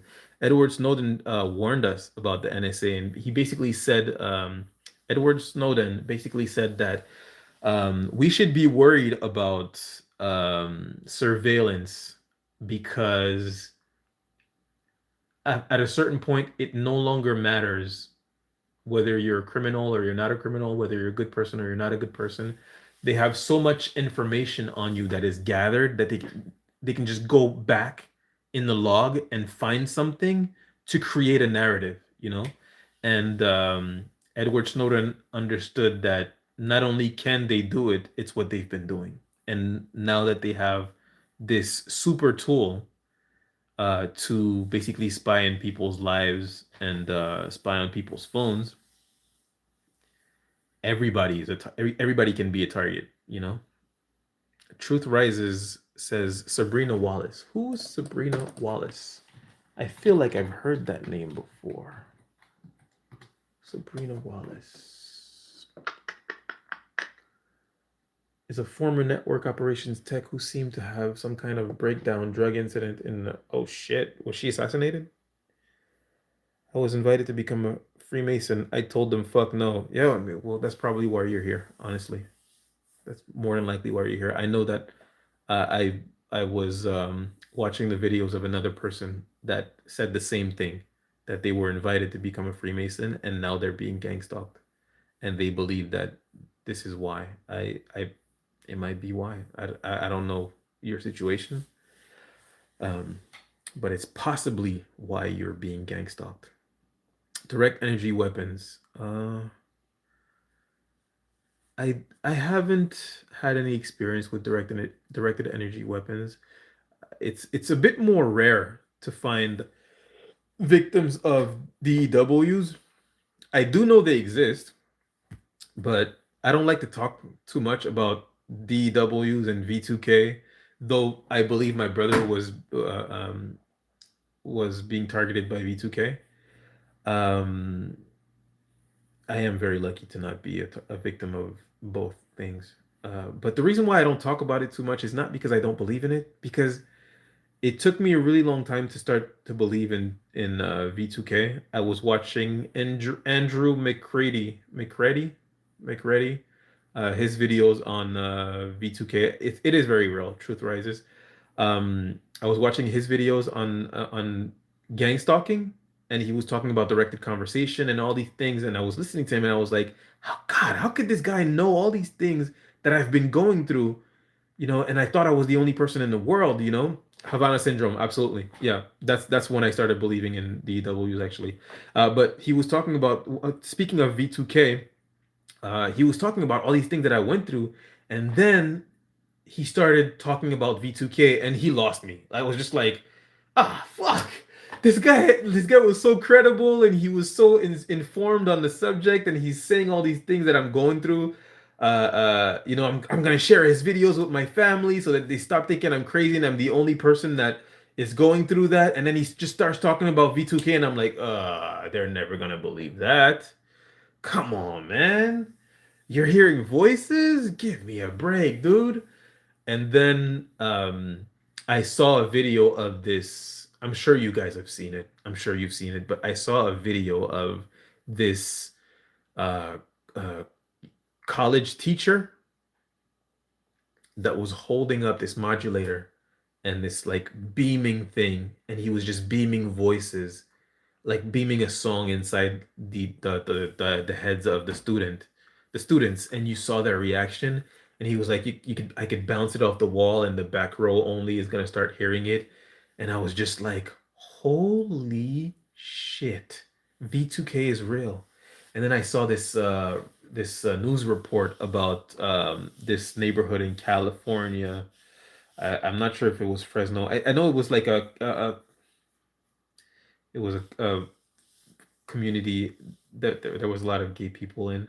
Um, I can't remember the name, but they were all saying that they were hearing voices, and all these people were like in their 30s, 40s, way too old to develop schizophrenia, and it's like all these people are like having the same delusion. They're sharing a delusion. It's like, come on. So after seeing that, I was just like, oh no, this is real. And in that news report, I just added him on Facebook actually. I saw, hope I can find him recently added. What's his name? He's actually the head of the association over there. Recently added. I can't see my recently added. Oh well. Oh well. But it was this black man who has a lot of grays just like me. And he was the head of the association for, you know, to help people going through this, the gang stalking and the V2K. And he was in that news report. And at that point, I was just like, yeah, V2K is real. V2K is 100% real. DEWs, I started believing it when I heard of Havana syndrome, because I know how America is very protective of their um, what's the word I'm looking for? Capitalism, and um, they attack communist countries constantly. They're just constantly destabilizing communist countries. And when Obama opened up the relationship with Cuba, and a lot of government employees went to Cuba to smooth things over and start a relationship with Cuba, which didn't happen because of what was happening to them. But when employees were at the embassy, some of the employees were hit with DWs, and their brain scans were showing concussions and like really heavy stuff, and some of them lost the capacity to like function. And I only believe it because of how um, intense America is about communism. Korea, Vietnam, China, Russia. They're pretty intense about making sure that communism doesn't rise, because if communism happens, then we will no longer have this pseudo capitalism, which is actually a sort of monarchy system. Please don't kill me. But this sort of monarchy system, this pseudo capitalism, they're they're really really against it. And when I heard that um, people were being hit with DWs, and they did a report with about it on 60 Minutes, and the guy that was interviewing was saying, the first time we interviewed this person, we didn't believe anything that he had to say, and the second time that we interviewed, by the time we interviewed him the second time, we believed everything he had to say, and he was just talking about DWs and Havana syndrome, and I was just like, fuck, we're toast. We are toast. They have um, microwave weapons, you know. And at the same time, you also have to think that these microwave ovens that we have and that we appreciate, they were not invented like microwave. The microwave oven was not invented because they were trying to create the microwave oven. It was military. Yeah, there we go. Can't remember the exact numbers, but low frequency between radio station frequencies and microwave frequencies are reserved for military. Um, I'm the Bergen. What's the Bergen? I don't know what you're saying, Trey. But the microwave oven was really created because they were developing it within the military to use against their enemies, to like burn their enemies. And you never see microwaves in commercials. Hmm. I've never thought of that. Um, but they were using that technology to try, but it was so unstable that they just scrapped, or they say they scrapped the projects, and it became microwave ovens instead. But it's sort of like MK Ultra. Everybody thinks MK Ultra is over, and you know, it's obviously not. I mean, there's 51 people here. We're all talking about gang stalking. We're all talking about psychological torture by the government. And when it comes to MK Ultra, they were torturing unsuspecting victims. Mental health, hospital patients, stuff like that. Prisoners, a lot of prisoners too. And our government, the Canadian and American government, not only approved it, but they paid for it, which means, because the government prints money, but they don't have money. They don't use their money. They used our money to torture innocents. And that's exactly what's happening now, So whether it be microwave weapons or MK Ultra, obviously we know now these projects never ended. Anyways, do you know the exact number of targeted individuals in Canada? Some people say it's estimated around 1 million. I don't know one other targeted individual in Canada, or at least one other admitted targeted individual in Canada. I don't even know one. I found out that I was a targeted individual last year, and I've been making these videos for about a month. I'm I'm pretty new to this. Motivation Trey says I'm gonna self delete soon. I mean, this is very strange. You're saying I'm a perp. I'm all this, and now you're saying you're gonna self delete soon. Don't. What are you doing, brother? Are you trolling or something? Psych, I defeated Joel. I'm too powerful.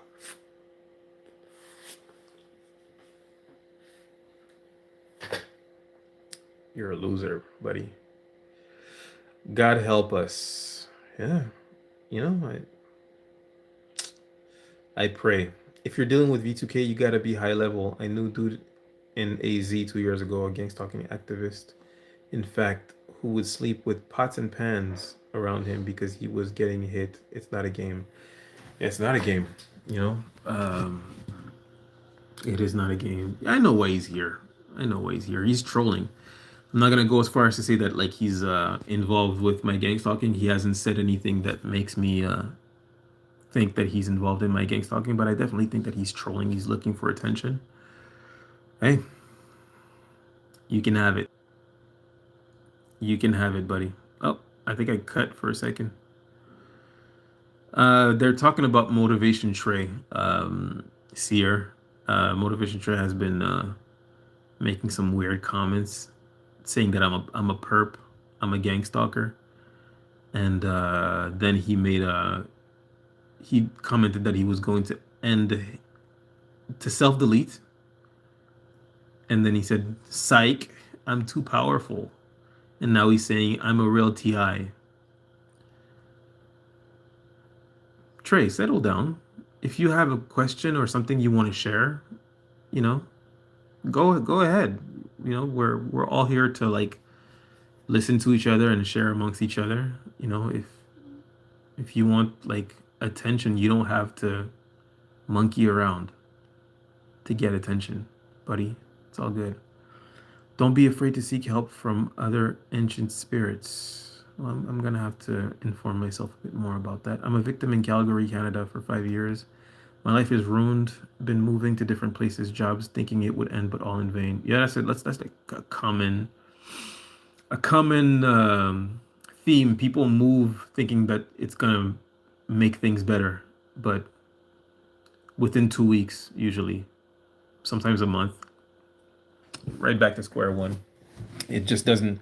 It doesn't do anything to move. You know, if you're being targeted at your job, my my best advice would be go to HR. You know, go to HR with certain keywords that are gonna make them have to act.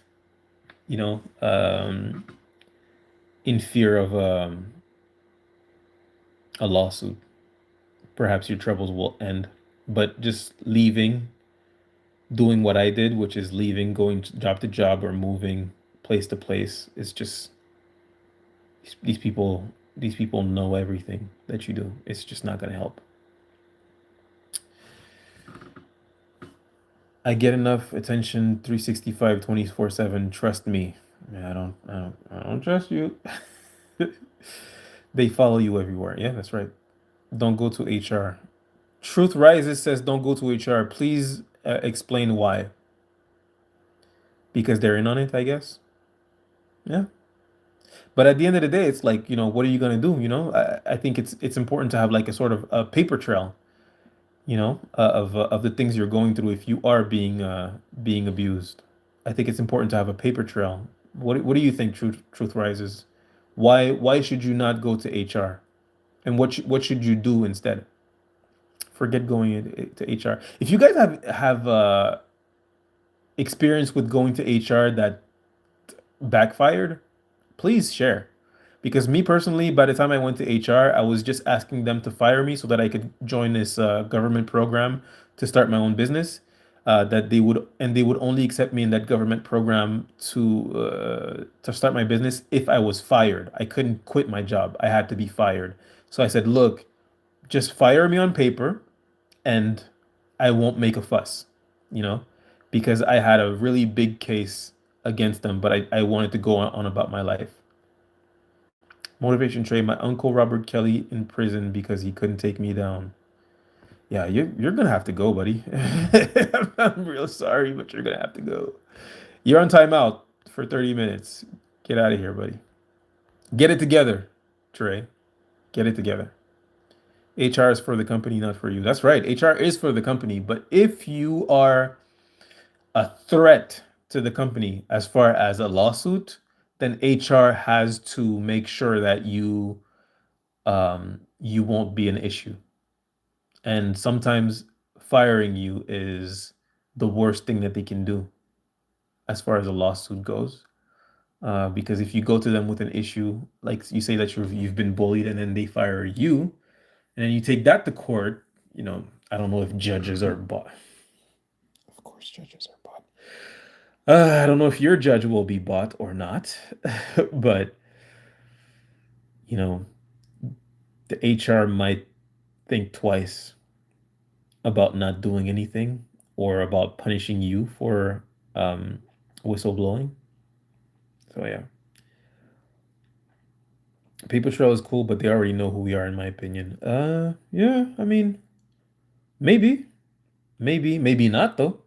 Maybe not. Nonetheless, it's important to have a paper trail because in court, it's not about what you know, it's about what you can prove. And if there's no paper trail, you can't prove anything. HR recoups costs for a company. Firing costs them in more ways than one. Unemployment pay, loss of grant. Yeah, absolutely. Absolutely. It just puts more of a target on your back, perhaps. Truth rises. You're very smart. It does put more of a target on your back. However, um, HR's HR is not just about protecting the company. They're about protecting their own ass. Because if you end up suing the company, they're gonna lose their jobs. So sometimes it's not so much about you know getting HR on your side. It's about holding HR hostage, letting them know, hey, do something, or you're the one who's gonna be in trouble because the company is going to survive being sued by me, but you might not. And I'm not saying like, get the HR fired, but sometimes you have to scare people into doing something. It's unfortunate. How to create a paper trail? Well, whatever you speak about to HR, they have to make notes of it. So I would say go to HR. If they're not writing notes, then record the conversation. Make sure that you tell them this conversation was recorded for my and your safety to keep everybody honest. And yeah, paper trail, pieces of evidence, proof.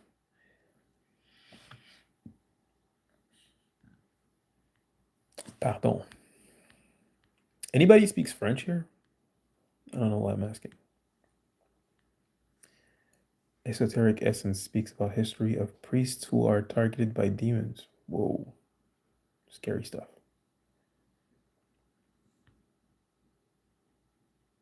Besides gang stalking, does your presence have a repetitive impact on unassuming people? Besides gang stalking, does your presence...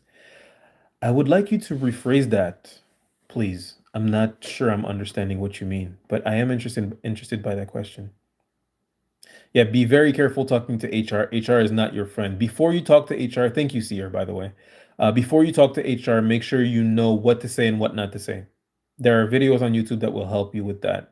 There are certain key phrases that will make HR do what you want them to do, and there are certain key phrases that will enable HR to fire you without um, consequences. HR caused people to act differently as they assume they are being recorded. Yeah, but I'm okay with that. If people start acting differently because of HR, good. Pretend you like me or pretend pretend you're not abusive. I'll take it. Leave me the hell alone. Stop stealing stuff from my locker, idiot. UPS charged me 2 times for about $88 each time on September 11th. The charges were for customs on items I sold 3 months ago. Those UPS employees are not gang stalkers, they are terrorists. I do find that there is what's the word I'm looking for? A trend of gang stalkers saying that they are overcharged for things. I just had my tires rotated, and the price that they quoted me was not the price that they asked me when I got there. I didn't think much of it, but once it becomes a pattern, you know, I don't know if it's part of gang stalking. I hope I'm not giving gang stalkers any ideas. The UPS airplane crash was not an accident. It was a terrorist attack being investigated by a guy from Singapore. The airplane was serviced a few weeks before the crash by Singapore Technologies Inc. Yeah, I think most plane crashes are not accidents. So I would agree with you. Gang stalkers are terrorists. They are terrorists, you know? Gang stalking is basically counter-terrorism, is what they call it. Counter-terrorism. You end up on a terrorist list and they start to treat you like a terrorist, but really they're terrorists, you know? I hate to sound unpatriotic to Americans, but your government are not the good guys. But you know that, right? I'm not saying anything that's offensive, I hope. You know your government are not the good guys. Am I wrong for saying that? I mean, the Canadian government is not the good guys either, by the way. I hope you understand. I don't think any government is the good guys. Unless it's like Traoré, Ibrahim Traoré.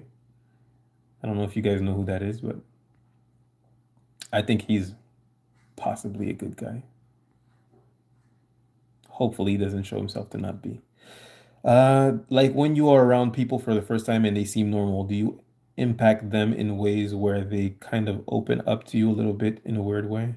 I've always found that strangers open up to me.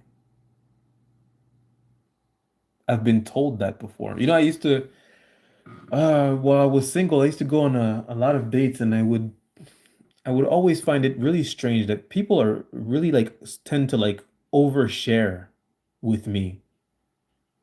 I don't know if it's a me thing or if it's just people, but I've been told that I'm like a calming presence and it makes people overshare. I've been told I have the personality of a therapist. I don't know exactly what it means, but you know, I don't feel that people are necessarily oversharing in the theme of gang stalking. I don't think it's connected, but maybe it is, you know? You're talking to a person who was gang stalked for 19 years and had no idea, by the way. I mean, I knew I was spied on. I knew I was spied on. I just didn't know that that the bullying I was going through online had to do also with the bullying I was going through at different jobs. And when I started putting it together, I had been convinced by a lot of people that I should get that out of my mind and just go see a therapist. And I sort of adopted the idea that I was schizophrenic paranoid. Though I didn't believe it, I thought life will be better if I just go with it, right? And and then I started my business.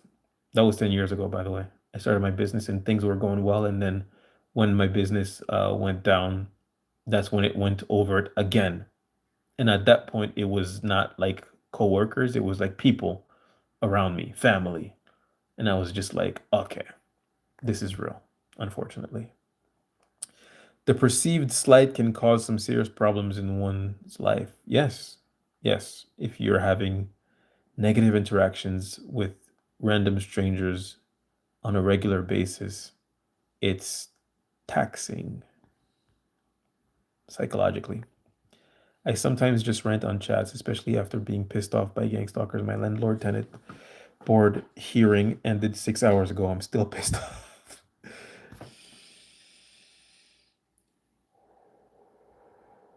3 times. You'll feel better. You'll feel much better. Te lo prometo. People tend to confuse genuine connection, human to human, with sexual desire connection. So when you connect, you don't want a relationship, sexual or otherwise. Huh. I'd like you to explain this like I'm five. People tend to confuse genuine connection, human to human, with sexual desire connection. I don't know. If I connect with a woman, I want to have sex with her. But I'm married, so I only want to have sex with my beautiful, perfect, amazing wife. When they become too familiar, these people start treating you like crap. You mean Gangstalker? Zosie B1, le cœur a ses raisons. Le cœur a ses raisons. Qu'est-ce que tu veux dire, le cœur a ses raisons? Dans dans quel sens tu veux dire? Zosie B. T'es arabe, Zosie B? Algérien, marocain? Salam alaikum. Just when you start to think it's over, it's not. That's true. That is true. They like to play that game with you. Like they'll back off a little bit to give you a little bit of hope and take it away from you. Or they'll let you build your life back up and rip the carpet from under your feet. They like to do that. I mean, these people, like I said, they're suffering inside, and what brings them peace, temporary peace, is to take yours. Takers, vampires. Blood type is definitely connected to the program. Is it? What? Is it? It will be over when I own a 300-acre property with multiple towers. Yeah, you're talking about my dream right there. Trade truth. Facts, bro. This happened a few weeks ago. I was like, oh, they must have stopped because the government shut down, and then bam. Yeah. Yeah, man. When I started my dog training business, it was right after the worst of the gang stalking had happened to me. And for a good 4 years at least, they left me completely alone. I mean, nothing, nothing at all, or at least nothing noticeable. And then as soon as I broke up with my ex, they took everything. They took everything from me. You know. So you're right. It's called the hyper theory game. What's the hyper theory game?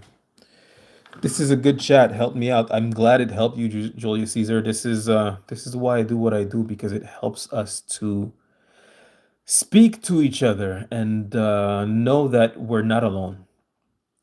Because this is a very isolating experience. No one around you, no one that you know is going to say, "Yeah, me too." You know that they're I'm getting directed conversation. People are mentioning things I do at home. Anyone around you that you talk about this to will either think you're insane, not want to hear it, or will be like, I'm really sorry this is happening to you. But they're not going to be like, yeah, me too. But in this chat, it's 46 of us right now, and every single person can say, yes, I go to places and the same people keep showing up. Or, yes, I go to work and people are talking about things in my private life. Yes, I, uh, uh, go on a chat room and people are mentioning things that they should not know about me because they're strangers. Or, yes, I get workplace bullying everywhere I go, no matter what job I go to. Or yes, I'm getting V2K. There, these voices in my head that, you know, are mimicking people I know are telling me horrible things about my about things that what's the word I'm looking for? Sorry, English is not my first language. I'm insecure about. Sorry. So this is why I do what I do, so that we can all talk amongst each other and realize that we're not alone. We are not alone. What's the longest you guys have been on a cool off period where they didn't bother you? For me, it was 4 years. What's the longest for you guys? What I know from experience is if a respectful friendship or association can't be maintained, or even though you aren't controversial, that's one of the signs. Yes, absolutely. 100%. If you're unable to maintain friendships, or just relationships with your neighbors, your acquaintances, everybody just keeps turning on you. Your coworkers, all of that, they just keep turning on you for no reason. People become really angry at you or dismissive, disrespectful, not just dismissive, but disrespectful. Um, or they go, or worse, they start doing directed conversation with you, they start saying things you said the day before in a conversation, whether it be online or, with someone in your home, or they start talking about things you did the day before or a few days before.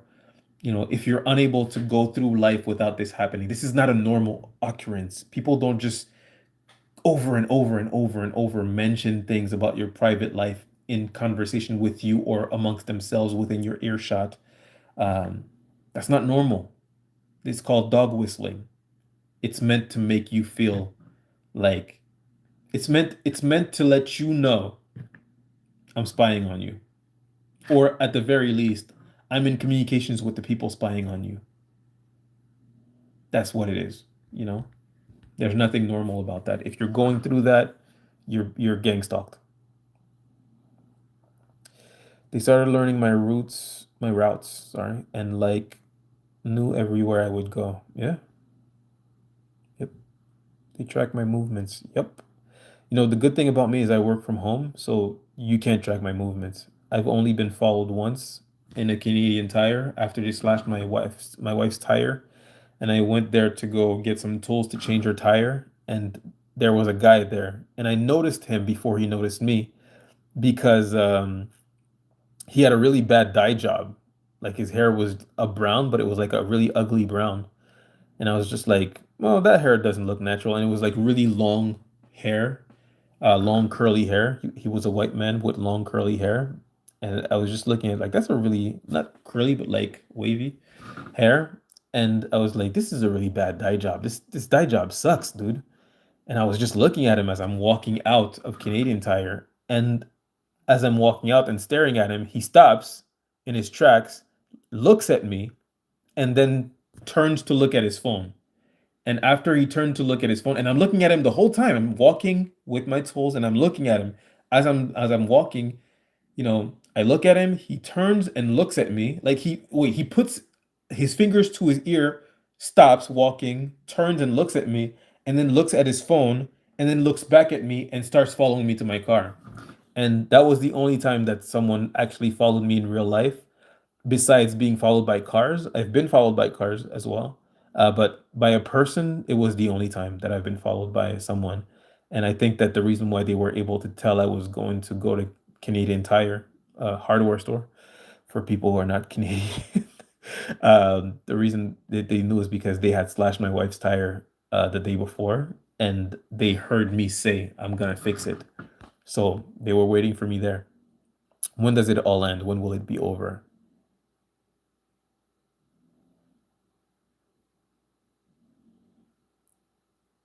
It seems everyone's GSing is slightly different. Yes, everyone's GSing is slightly different indeed. I get a lot of directed conversation. It's pretty much the thing I get the most. When it comes to my brother, he got V2K'd, and he was followed a lot.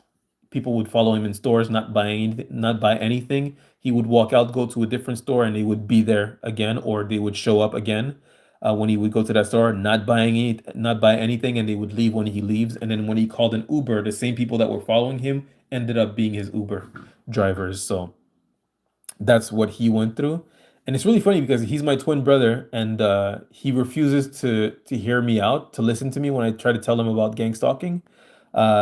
He's really, really hard-headed. He's crazy hard-headed. And he doesn't want to hear me out, which, I stopped caring about. But yesterday he was asking me like, "Hey, why would you even ask me like about the voices?" And I was telling him like, "Oh, because within gang stalking there's like V2K, and like people are saying that they're hearing voices and stuff like that." And he was like, "I didn't ask you all of that, you know." And he's like, "Don't tell me all of that. I just asked you why were you talking to me about V2K, about hearing voices?"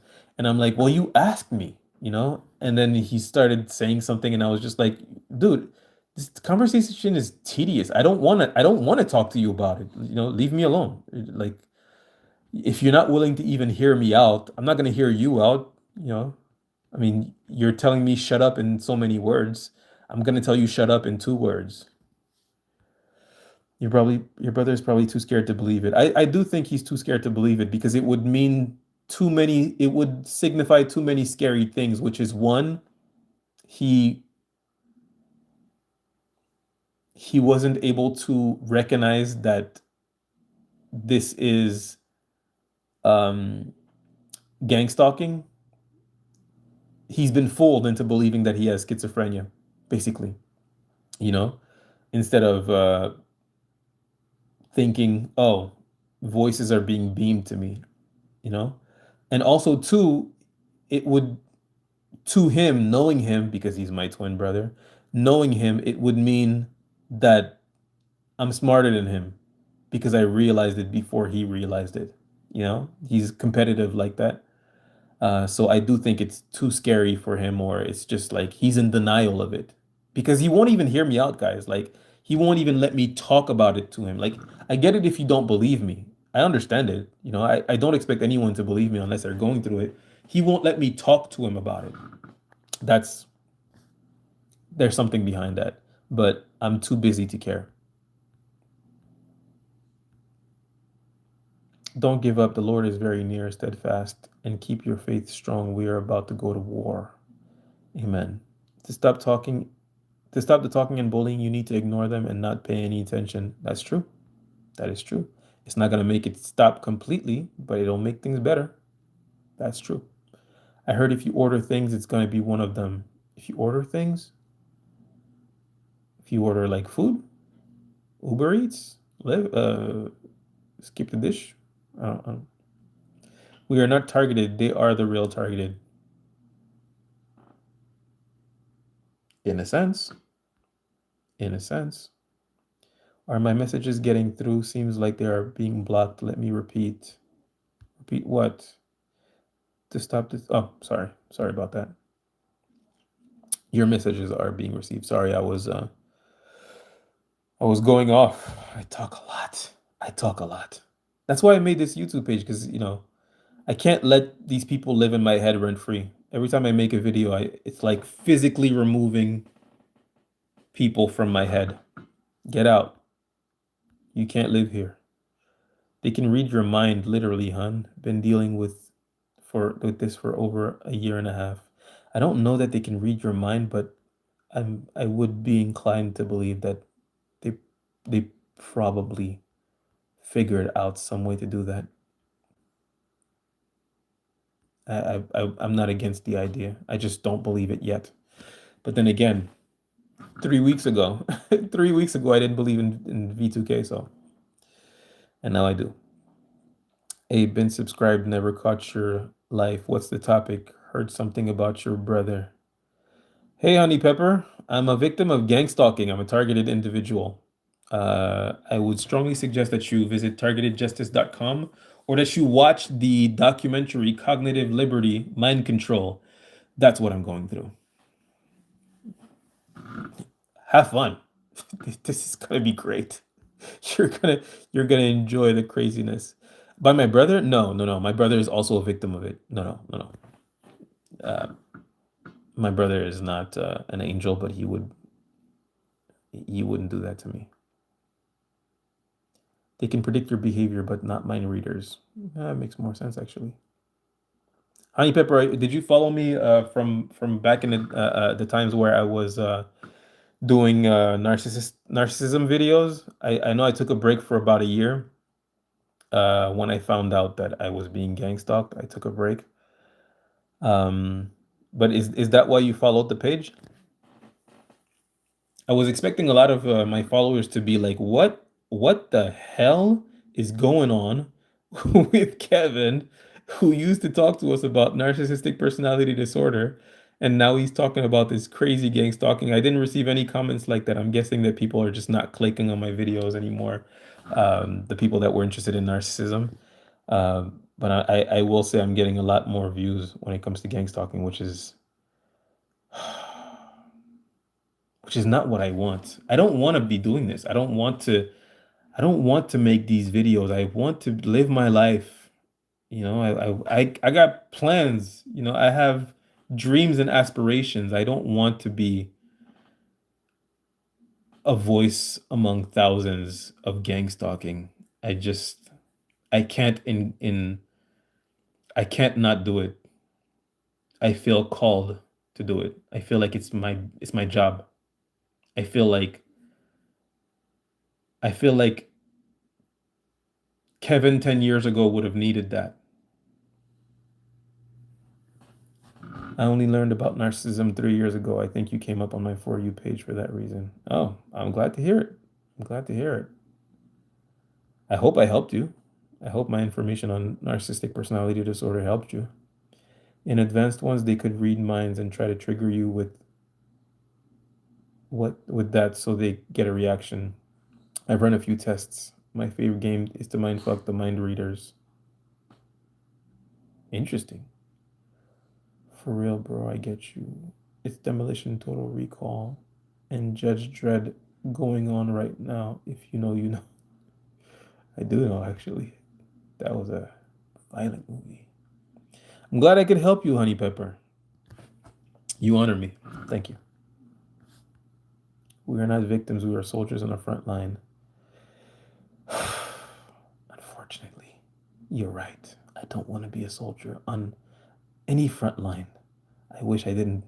I wish I didn't do any of this. I wish I didn't have to do any of this. I wish I could just go on living my life, and I can't believe, I can't believe this is the world that I'm living in. Does anybody else? Every day I wake up and I feel like I'm in a nightmare every day. Anybody else feel that way? I feel like, oh, I'm gonna wake up from this nightmare, and I'm like, nope, nope. It's the Truman Show. Absolutely, exactly. Every day I wake up and I'm like, this has to be like a nightmare. I'm gonna wake up from some soon, hopefully. My cousins did not sell me out to the fucking CIA. There's no way. That didn't happen. And then, I come out from my sleep haze and I realize, no, no, no. This is it. This is what this is the world I'm living in. This is my reality. Alternative Homestead has a TI chat on Saturday right night, by the way. Alternative Homestead, is that the girl that raises rabbits? Who's Alternative Homestead?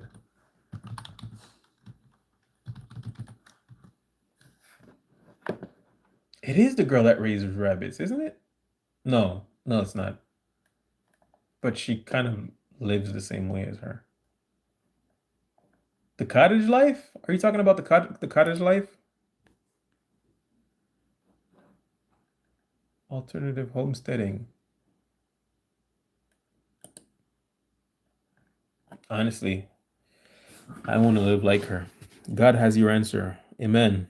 He does. The police in town always threaten to charge me with criminal mischief and other threats. They never do. Last talk with the police, I said, charge me with mischief. Please charge me. Huh? Call their bluff. There is no going to heaven, bro. We are literally going to war here on earth, and we are the true chosen ones are taking over. Damn, she raises cats. Okay. This is certainly not a world that I dreamed up. Yes, that's the rabbit lady. Is it the rabbit lady? I don't it's not the lady I was thinking about.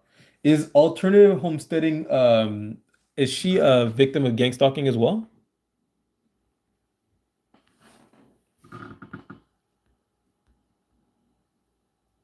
We are all spread out all over the continent.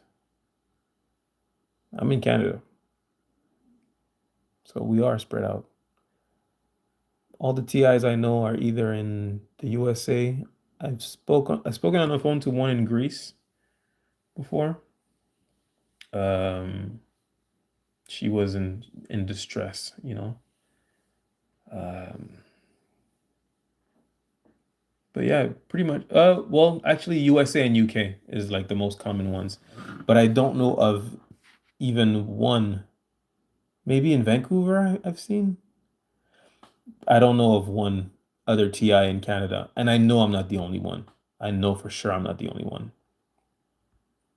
Peace, love, and unity, respect UK here. The world doesn't seem real anymore. People are terrifying. It's difficult to not harden your heart to others after things like this. 100%. 100%. Every day I try not to become a bad person. Every day I try not to become a piece of shit. It's Demolition Total Recall. Sorry, I already read this.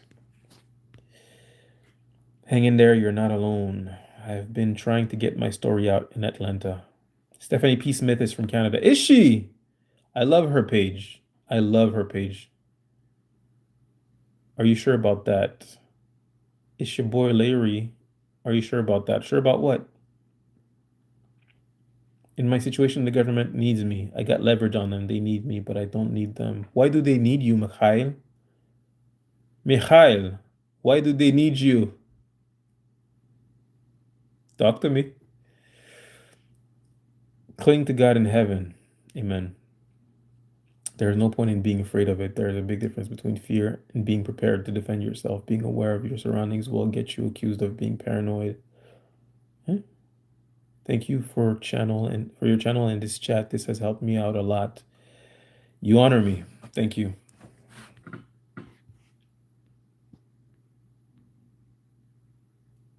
She moved to NJ from NJ to rural Kentucky.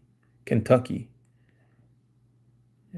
I want to move to fucking Kentucky. I want to move wherever I can own guns. That's where I want to move. Don't be afraid to seek spiritual help. Do some research. I will. I will. Hold me to it. I will. I'm going to do some research. For now, I'm reading Bible verses, but it's interesting. Let's go turn up. They ain't stopping nothing. All praises to the Most High. Amen. Because I survived the MK Ultra experiment. That's why they are doing this to me, trying to use the survivor weapons. Mikhail, where were you experimented on? Where are you from? Where did this happen to you? I saw this this news report that came out, I believe it was maybe 2 months ago, about this old 84 years old lady that was experimented on in MK Ultra in Montreal, where I lived. And she was basically saying that she's no longer going to be quiet, and she was saying that she still wakes up screaming sometimes, that they basically destroyed her life, and that when she went to this mental institute in downtown Montreal, and they experimented on her, she was just having like behavior issues, like regular behavior issues that like kids get, and they really did a number on her. I had never seen a victim of MK Ultra before. If you are a victim of MK Ultra, Mikhail, I would love for you to share some information about what's happened to you.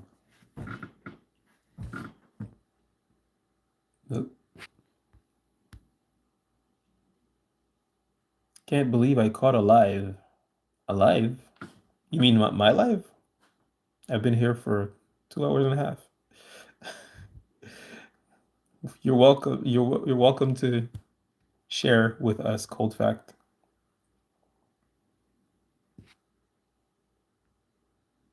How you doing? Shout out to the Hearts in Montreal and wrestling. R.I.P. Owen Hart. It's funny you should mention Owen Hart. I breed dogs. I breed dogs. I breed English bulldogs, and I sold a few dogs to a man whose father was in a WWF. I can't remember his name. Hold on.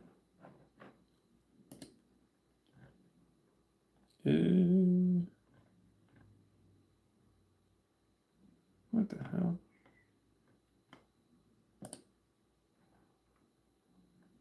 Yeah, I'm not gonna find him. Anyways, his father was in the WWF. What is MK Ultra, please? Been targeted my whole life, Cold Fact says. Sorry to hear that. Where are you from, Cold Fact? MK Ultra. Carol, MK Ultra is an experiment that the government of Canada and USA did on unsuspecting victims. That were usually prisoners and mental health hospital patients. That included torture, hypnosis, all kinds of horrible things, and they drugged them with LSD without their knowledge. They did all of these things without their knowledge or without their approval. And supposedly it was supposed to end. They say the reason why they were doing this was to um, invent mind control, create a sort of Manchurian candidate where they could like make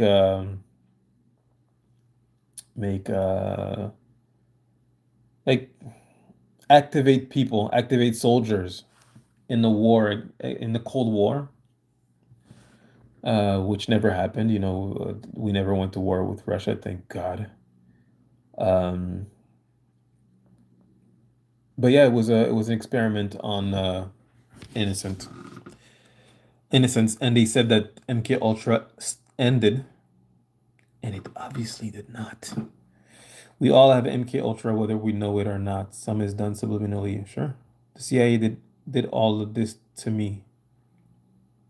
Mikhail, are you saying that the CIA electrocuted you, administered LSD in your system?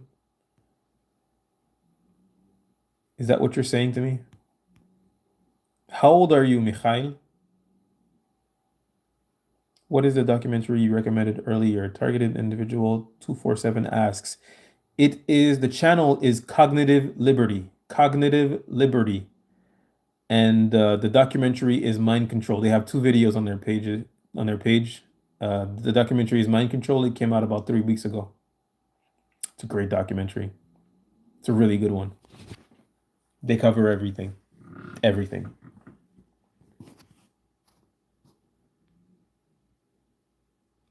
I'm targeted from the UK. Hi, Steve the Pigeon. Hello from you. Hello to you in UK. I'm in SD if you need backup. San Diego? Yeah, well, you're close to her. It's Cali. They move people into your neighborhoods. They do. They do. They moved this criminal dude in my block. I lived in a condo, and they moved him in my neighborhood, and he was doing all these weird things, and he at one point he came out. I was outside walking my dogs, and he came out to me, and he's like, "Hey man, did you see this white dude that was walking by here?" And I was like, "I didn't see anyone." And he's like, "He was walking with like a whiteboard, and he was like like a pen and a whiteboard, and he was writing stuff. Did you see him?" And I'm like, "No, I didn't see anyone." And he's like, "Yeah, there's been weird things happening here, man." Blah, blah. And I'm just like, I don't care. I don't give a shit. You know? Um, I guess he was just trying to freak me out or something, but I could care less, you know? And at one point there was this trans woman, this trans woman? Yeah, I mean, trans woman that lived also in my condo. She's dead now. I didn't kill her. Um, but she was there before I was there. And at one point I was walking my dog, and she was walking her dog, but her dog was off leash. So I crossed the street because I didn't want our dogs to interact. The dog that I was walking didn't get along with dogs. And she was like, "You don't have to cross the street. You know, my dog is not aggressive. I'm just a little high." And I didn't even look at her because I was like, I don't give a shit. I don't want to be a part of your life, you know? Like, can we not? And I didn't even know she was a trans woman. I just thought she was like a big, tall woman, you know?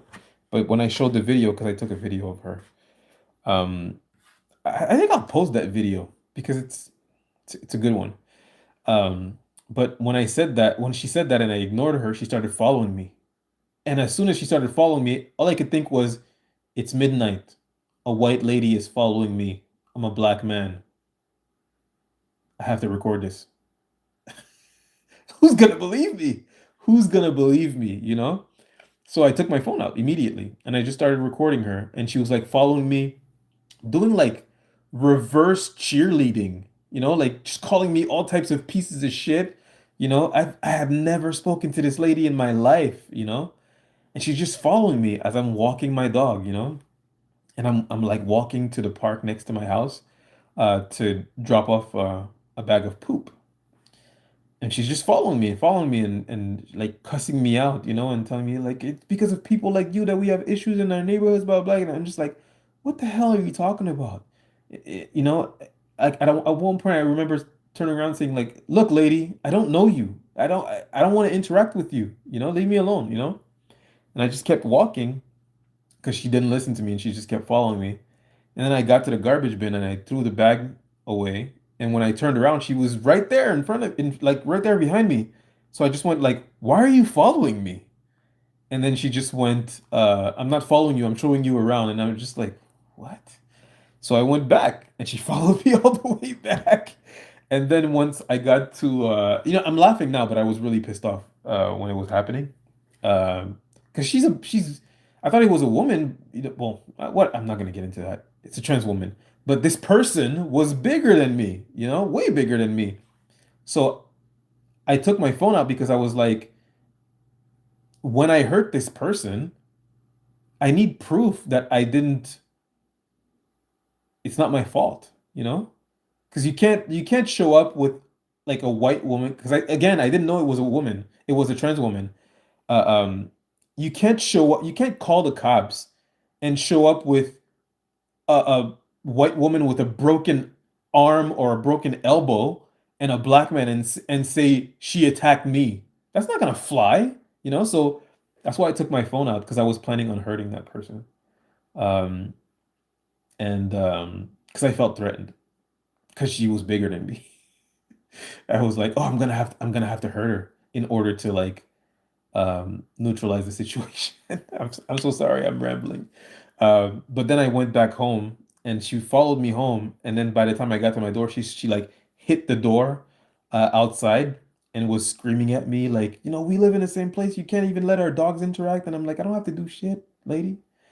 But after a while, she was like making threats at me. So I just like stood there and filmed her and I was waiting because I wanted her to come in and try to come into my house and give me a reason to hurt her. Because at this point I was really annoyed because she had followed me for like a good 10 minutes, um, like shouting insults at me. Like again, like doing like what I would call reverse cheerleading. And I was Astaghfirullah. God forgive me. I was praying for her to like try to come into my house so that I could legally hurt her, and she didn't. And that was it. And then a year later, she died. I believe she died of an overdose or something. Anyways, sorry for that story. That's creepy. It is creepy. It was really creepy. Any voices you hear means you are crazy. Nope. Did you kill her, him, her? I did not kill her at all. I didn't put a finger on her. I really I wanted to dislocate her shoulder. I, I know this is really wrong, but I could tell that this was a person that had never been hurt before because she was acting in a manner. What?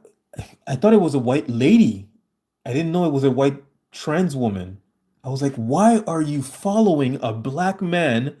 And I don't seem big, but I'm not small. I'm not small, like at all, right? And I weigh 200 pounds.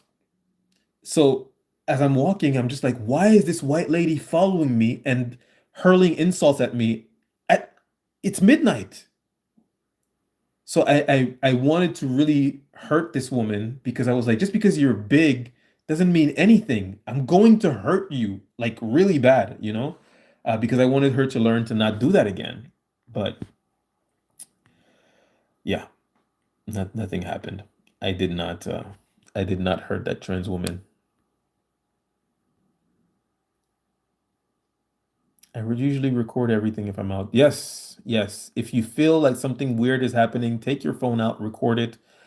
100%. Again, when it comes to the court system, it's not about what you know, it's about what you can prove. And if you have no evidence of nothing, you can't prove anything. Record everything, guys. Record everything. Get some cameras for your cars, some front and back. You know, and in any moments of confusion, take your phone out. You know, spent my life learning how to heal others through plants, herbs, movements, devoted my life to it. Now I have to be aware of people trying to kill me. Yeah, that's terrible. That's terrible. Right, they always try to force a dynamic, but I also think some of the people who attack us randomly are under MK Ultra too. Possibly. Possibly. Water fasting and praying to the Lord Jesus for 14 days or more is an extremely powerful weapon against them in my experience. I agree. I fasted for about 10 days. I water fasted for 10 days. Never felt better. Never felt. I wasn't hungry at all. I didn't and I didn't eat anything for 10 days. I never felt better. I never felt healthier. It was great. It was awesome. Because they war against God's elect, they foolishly fight against God. Yes. Amen. They try to break you down mentally. It sucks. They be having the shopping carts full all the way to the top. Put insects in your apartment. Bro, I saw this video of this guy who was talking about his, I believe it was his godfather or his uncle that was being gang stalked. This is a video from like 15 years ago. It's a really old video on YouTube. And he was saying that his uncle kept complaining about microscopic spiders being infested with microscopic spiders. You can't see them. But anytime he tried to get rid of them, he called someone to get rid of them, they would come back. And I dealt with that. I had that issue many times. When he said that, I was like, no fucking way, man. No way. You're kidding. And I have animals here, so I only noticed them because they affected my animals. Microscopic, as in you can't see them. You can't see them unless you use a microscope. You can see them like under like a powerful lens, but you can't see them with the naked eye. And I only noticed because I'm sorry, Cold Fact. I didn't mean to offend. My bad. Um, I only noticed because my animals were scratching and they were losing patches of fur and stuff like that, and they had like ear infections. So I was like, "What the hell is this?" And my vet said, Your dogs have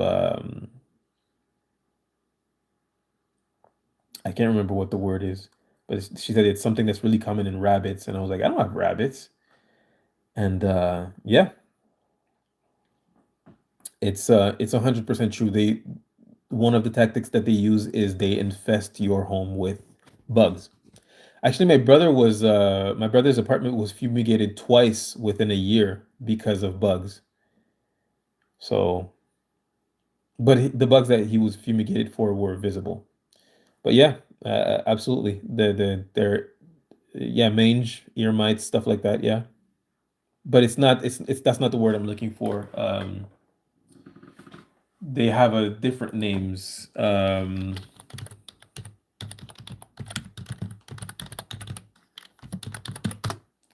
The word is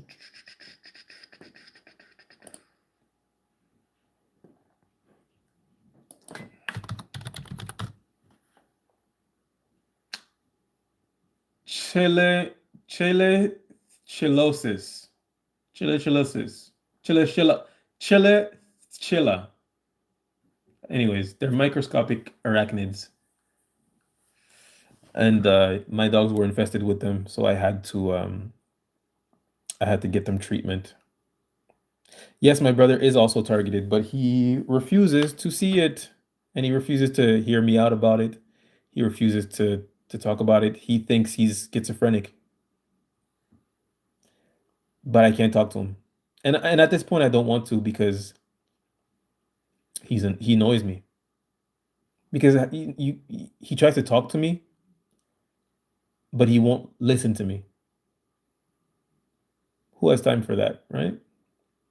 Not me. I've experienced cover, break, and enters for years, the root of most of my problems. I've had homeless people sit by my door a couple of times, two homeless people, a man and a woman, and the girl looked underage. So I was like, "Yo, show me some idea. What the hell are you doing with this kid, you know?"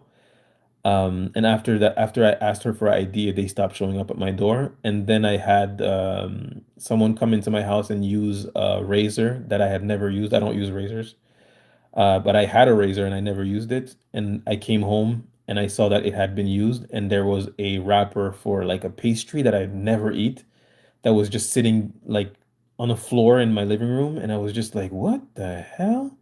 Somebody came into my apartment. They stole nothing. Mind you, I had a lot of money, a lot of money in in my place. And it was not like hiding. It was like on a dresser.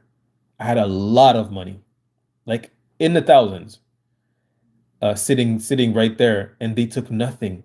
But there was like a wrapper of a pastry that I've never bought in my life, and somebody used the razor. And then when I went outside the day after, I went to the grocery store that's like across the street from my place. There was this homeless man that had like a shaved head, and he was just staring at me. And I was just like, oh shit, I think it's him. And he was like mean mugging me, you know?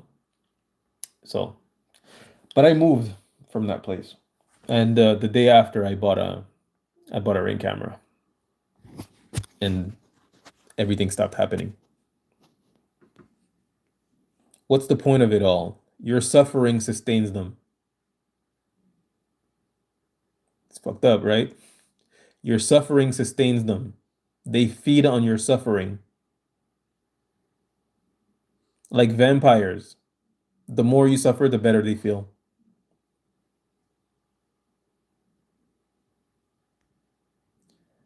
Everybody's affected differently, I guess. Yep.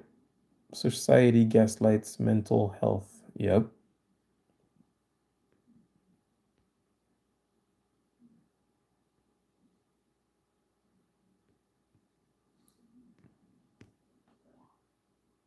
Energy vampires, parasites. Yes. Some people, they try to set you up to go to jail. Yeah, they do. They do. You know, I had somebody in my comments, your own mother set you up? Fucking Christ. But yeah, they do set you up to go to prison. I had somebody in my comments a few days ago write, don't go to jail, they'll try to kill you. And I know they will. I know they will. You know, my mother didn't set me up, but she would. She would. She would sell me out for like $200, less even. She would sell me the hell out. She's an evil woman. You know, it's funny because when I was 18, my dad stopped paying child support, and she called the police and told them that I hit her. Now, I never hit this woman in my life. She hit me several times, way more than I can count, through my entire life, and I've never put my hands on her. But she was picking a fight with me, and she was pounding me on my shoulder and following me as I was walking away from her. And then I locked myself in the bathroom. Like I pushed her away from me and locked myself in the bathroom.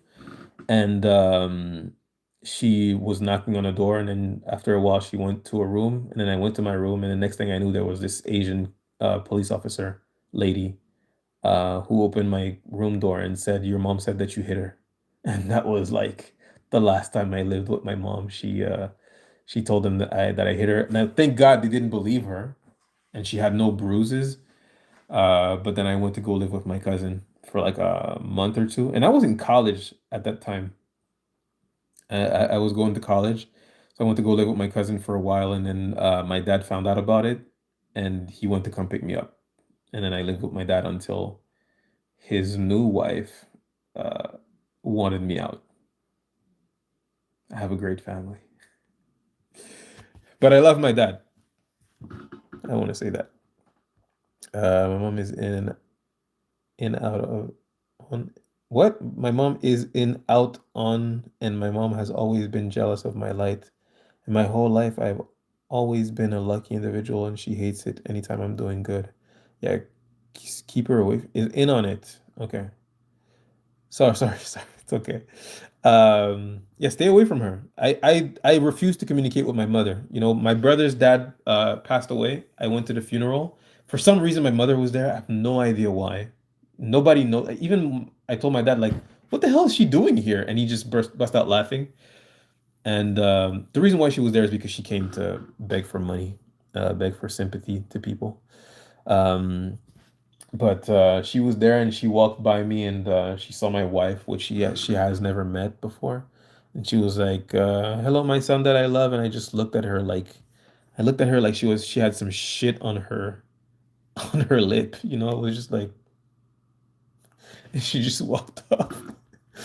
And you know, my wife, she doesn't quite understand because she has a great relationship with her parents. You know, she wasn't born here; she was born in Africa, and family is everything. You know, but I tried to explain to her, like, yeah, but you don't know my mother. She's an evil woman. And when I tell her these stories about, you know, everything that my mother put me through, she's just like, you must be exaggerating. This can't be. And I'm just like, yeah, I'm not lying.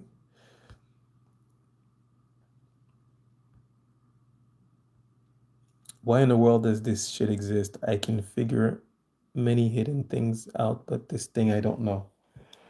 Oh man, why does gang stalking exist? Because it's easier to rule a society if it's divided. Divide and conquer. I mean, this whole gang stalking operation, it's not the first time it happens, you know? They the US did it in other countries before they went to war with them.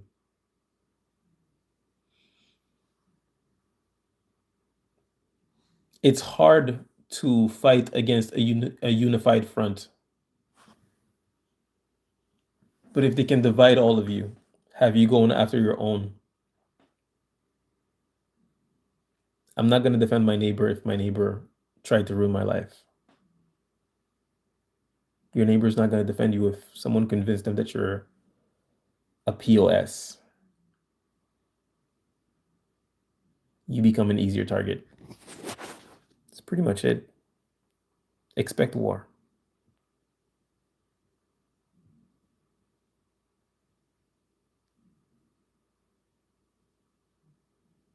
Public enemy number one. We are like the enemy of the country. It's funny, man. Yeah, it's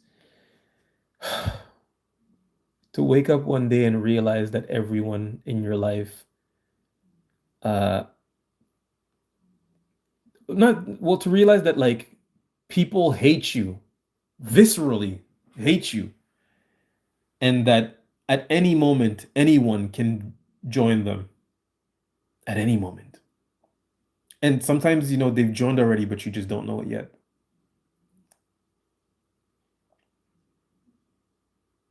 It's enough to make you paranoid. It's enough to make you lose it, you know? But you can't do that. But yeah, it's an absolute trip. It abuses it's abuses of the Patriot Act. Yeah, you can thank Bush for what we're going through. You know. Yep. Yep. Yep. Yep. Yep. Yep. Yep. If I had to bully someone for any reason, I would be miserable too. I couldn't sleep at night. I couldn't sleep at night. COINTELPRO. Yeah, that's exactly what it is. It's COINTELPRO. You know, that's how they dismantled the Black Panthers. And the Black Panthers were not a terrorist group, but COINTELPRO was counterterrorism. If your government is committing counterterrorism against groups that are not terrorists, what does that make them? Double negatives, add them up.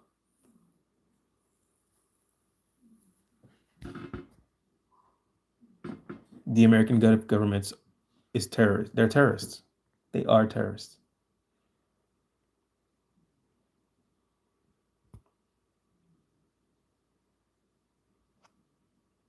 But yeah, if I had to bully someone for any reason, I would not be able to sleep at night.